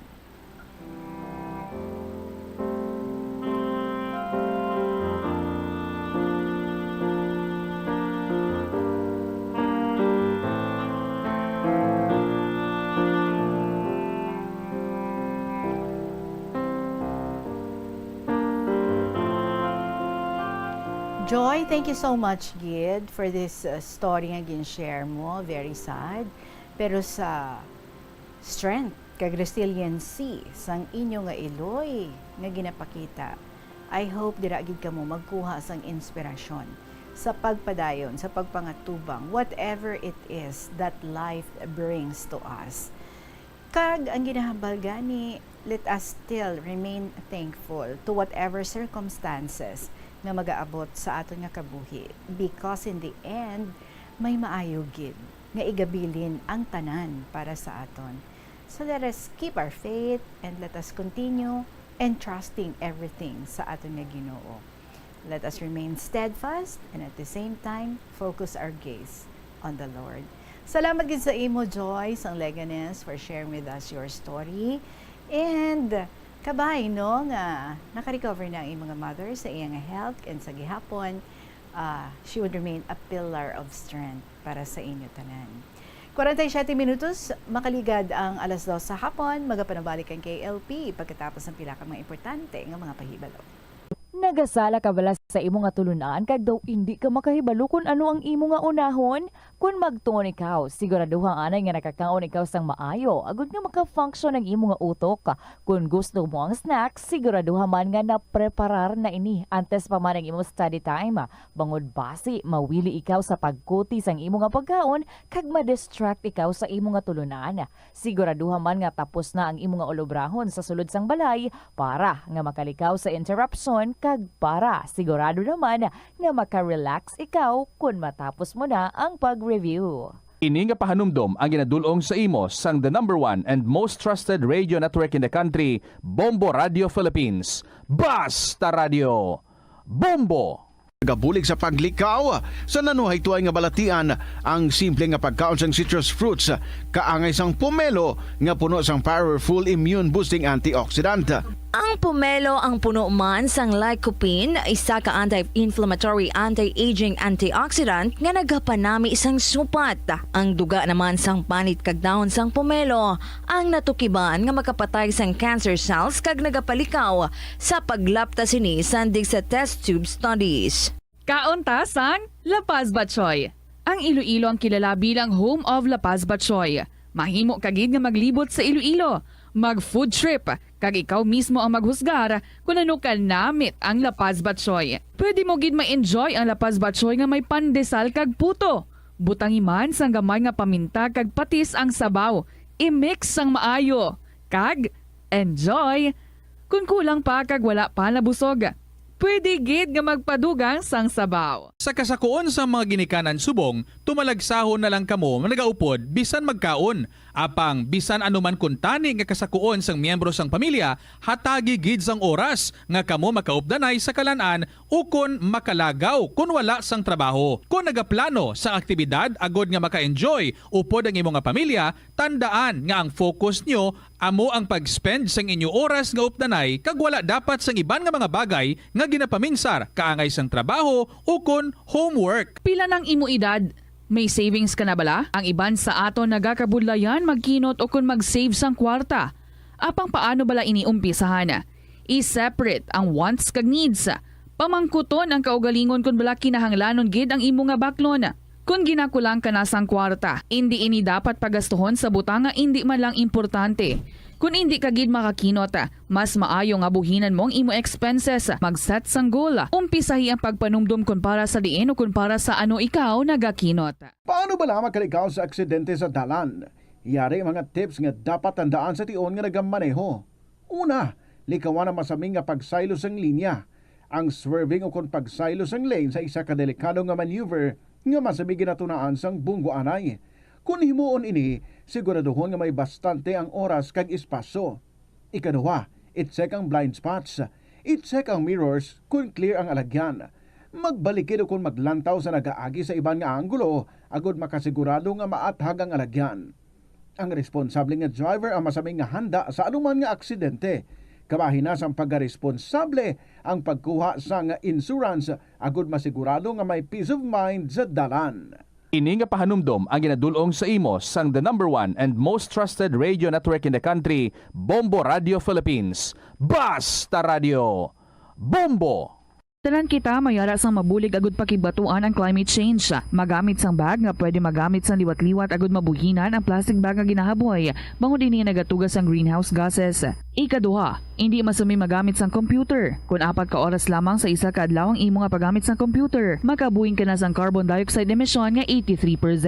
Ikatatlo, kung malapit man lang imo nga kaladuan, mas maayo nga maglakat o kung magsakay na lang sa bike. Magluwas sa makakinot ka na, mabuhinan pang polusyon nga nagatugas ang climate change. Yari ang mga tips nga dapat mo tandaan para mangin safe kag healthy ang pagkaon sa imong pamilya. Maglikaw sa tuman ka matambok, maasin, kag matamis nga mga pagkaon. Basahon sang maayo ang label sa mga balaklon kag i-check gid ang ilang nga expiration date. I-check sang maayo ang ginabakal nga karne kag isda agud makalikaw sa diarrhea kag food poisoning. Likawan naman nga magbakal sa mga unlabeled kag ginrepack nga mga pagkaon. Kung ginrepack gid man ini nga mga pagkaon, kinahanglan nga mayara sa gihapon ini sang husto nga label information. Ini nga pahanumdom ang ginadulong sa imo sang the number 1 and most trusted radio network in the country, Bombo Radio Philippines. Basta Radio! Bombo! May kilala ka bala nga mga bata nga mahilig sa video games? Nagausik bala ini sang inoras sa paghampang sang iya ginakaadikan nga games? Isa ka pagtuon sang American Academy of Pediatrics ang nagapahayag ngang sobra-sobra o kun inoras nga pagtiner sa paghampang sang video games ang makadulot sang depresyon, anxiety kag manubo nga grade sa eskwelahan. Suno sa mga eksperto, halos 9% sa kada 3,000 ka mga elementary students sa kada pungsod ang makabig pathological o kun addict sa paghampang. Makabig nga pathological o kung addicted ang isa ka estudyante kung nagaapekto na ang paghampang sa iya nga pag-eskwela. Dugang pa sa amo nga pagtuon, ang ka-addict sang isa ka bata makapabudlay sa iya sa pagkontrol sang iya impulse. Kaangot diri, ginpanugyan nga dapat hindi magsobra sa isa ka oras kada adlaw ang gastuhon sang isa ka elementary student sa paghampang kag hindi naman magsobra sa 2 ka oras ang isa ka high school student. Atensyon sa mga mahilig magamit sang aircon. Nagpaandam ang medical expert batok sa mga balatian nga mahimo makuha gikan sa sobra-sobra nga paggamit sini. Suno ka Dr. Maria Encarnita Limpin, isa ka experienced healthcare specialist, mas maayo nga checkyaron nga malimpyo ang hangin nga nagikan sa aircon bangod kun mahigko, mahimo ini nga magtugas sang impeksyon kag mga balatian kaangay sang pulmonya. Gani hagan-hagan na lang ina bangod bisan makabulig ini sa imo sa magginot nga tiyempo, may risgo man ini sa imo nga ikaayong lawas. Nga ginadubilian ang illegal nga droga. Makamamatay. Ang nagagamit sang shabu posible mapatay Before 3 o'clock, ato niya next story is from Lola G of Iloilo Province. Ang groovy nga Lola. Dear Tita Regine.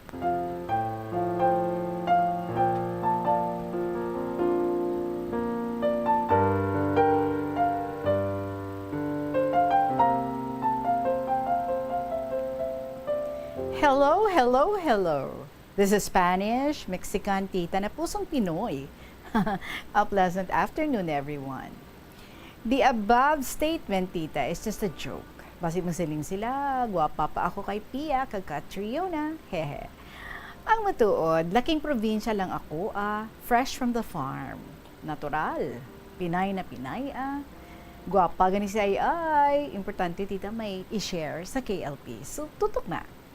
Si Lola ni Ninyo G, gali, may musky pops naman ako nga i-share. Just a short reminiscence and ang 1990s bala, no? Nga way of window shopping, tita. Tiso mo nga, uso na online, order lang, after a few days, ara na. Ang nakaka-stress lang kay may best, iba ang kulay and size. Corrected man, no? Tapos, expectation versus reality.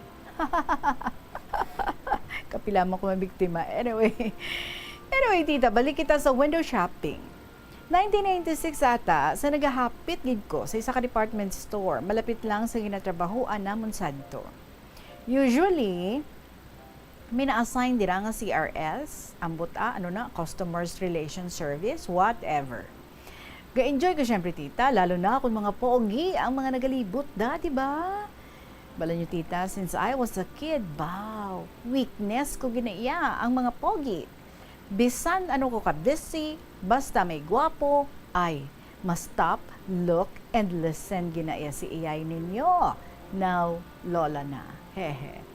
Wala ko natita gina-deny, mas pagid kung pleasing personality sila. Another bonus na. Ho gali tita, ti kundi several times na galibot si CRS. Siling ko, ano na siya man? Gabantay sa mga baligya or ga-search sa mga gwapa in uniform? Joke. I mean, tita bala nga, ang style niya, do ma-conscious ka, kag di mo na mabakal ang gusto mo baklon, kidog sunod, gid na balang mata niya sa kung diin ka bala mapili ng area, no? Sisaling ko, amo, gid man na siguro, ah. So, until one day, tita, sang ara gid siya, may few materials na lang ang distansya sa akon. Kag may nakita ako, do may edad nga nagdapit sa iya, kag mag-ask sa iya, ano mo na siya? Kag magtulok sa akon, siling sanggay. Friend ko ah. Friend ko ah. Ti dayon ng girl nagliso, kag mag-smile sa akon tita. Ti, nag-smile back man ko sa ila, ano man. And the story ended. Hihihi. Siguro damo naman sila mga apo subong tita. That was 28 years ago bala. And still, ma-remember ko pa, Tita Regine. Thank God! So, okay, tita ha. Thank you for reading. Dumadulum na. Kagatiko na akong agi. So, bye-bye for now. Till next episode, God bless. Lovingly yours, Lola G of Iloilo Province.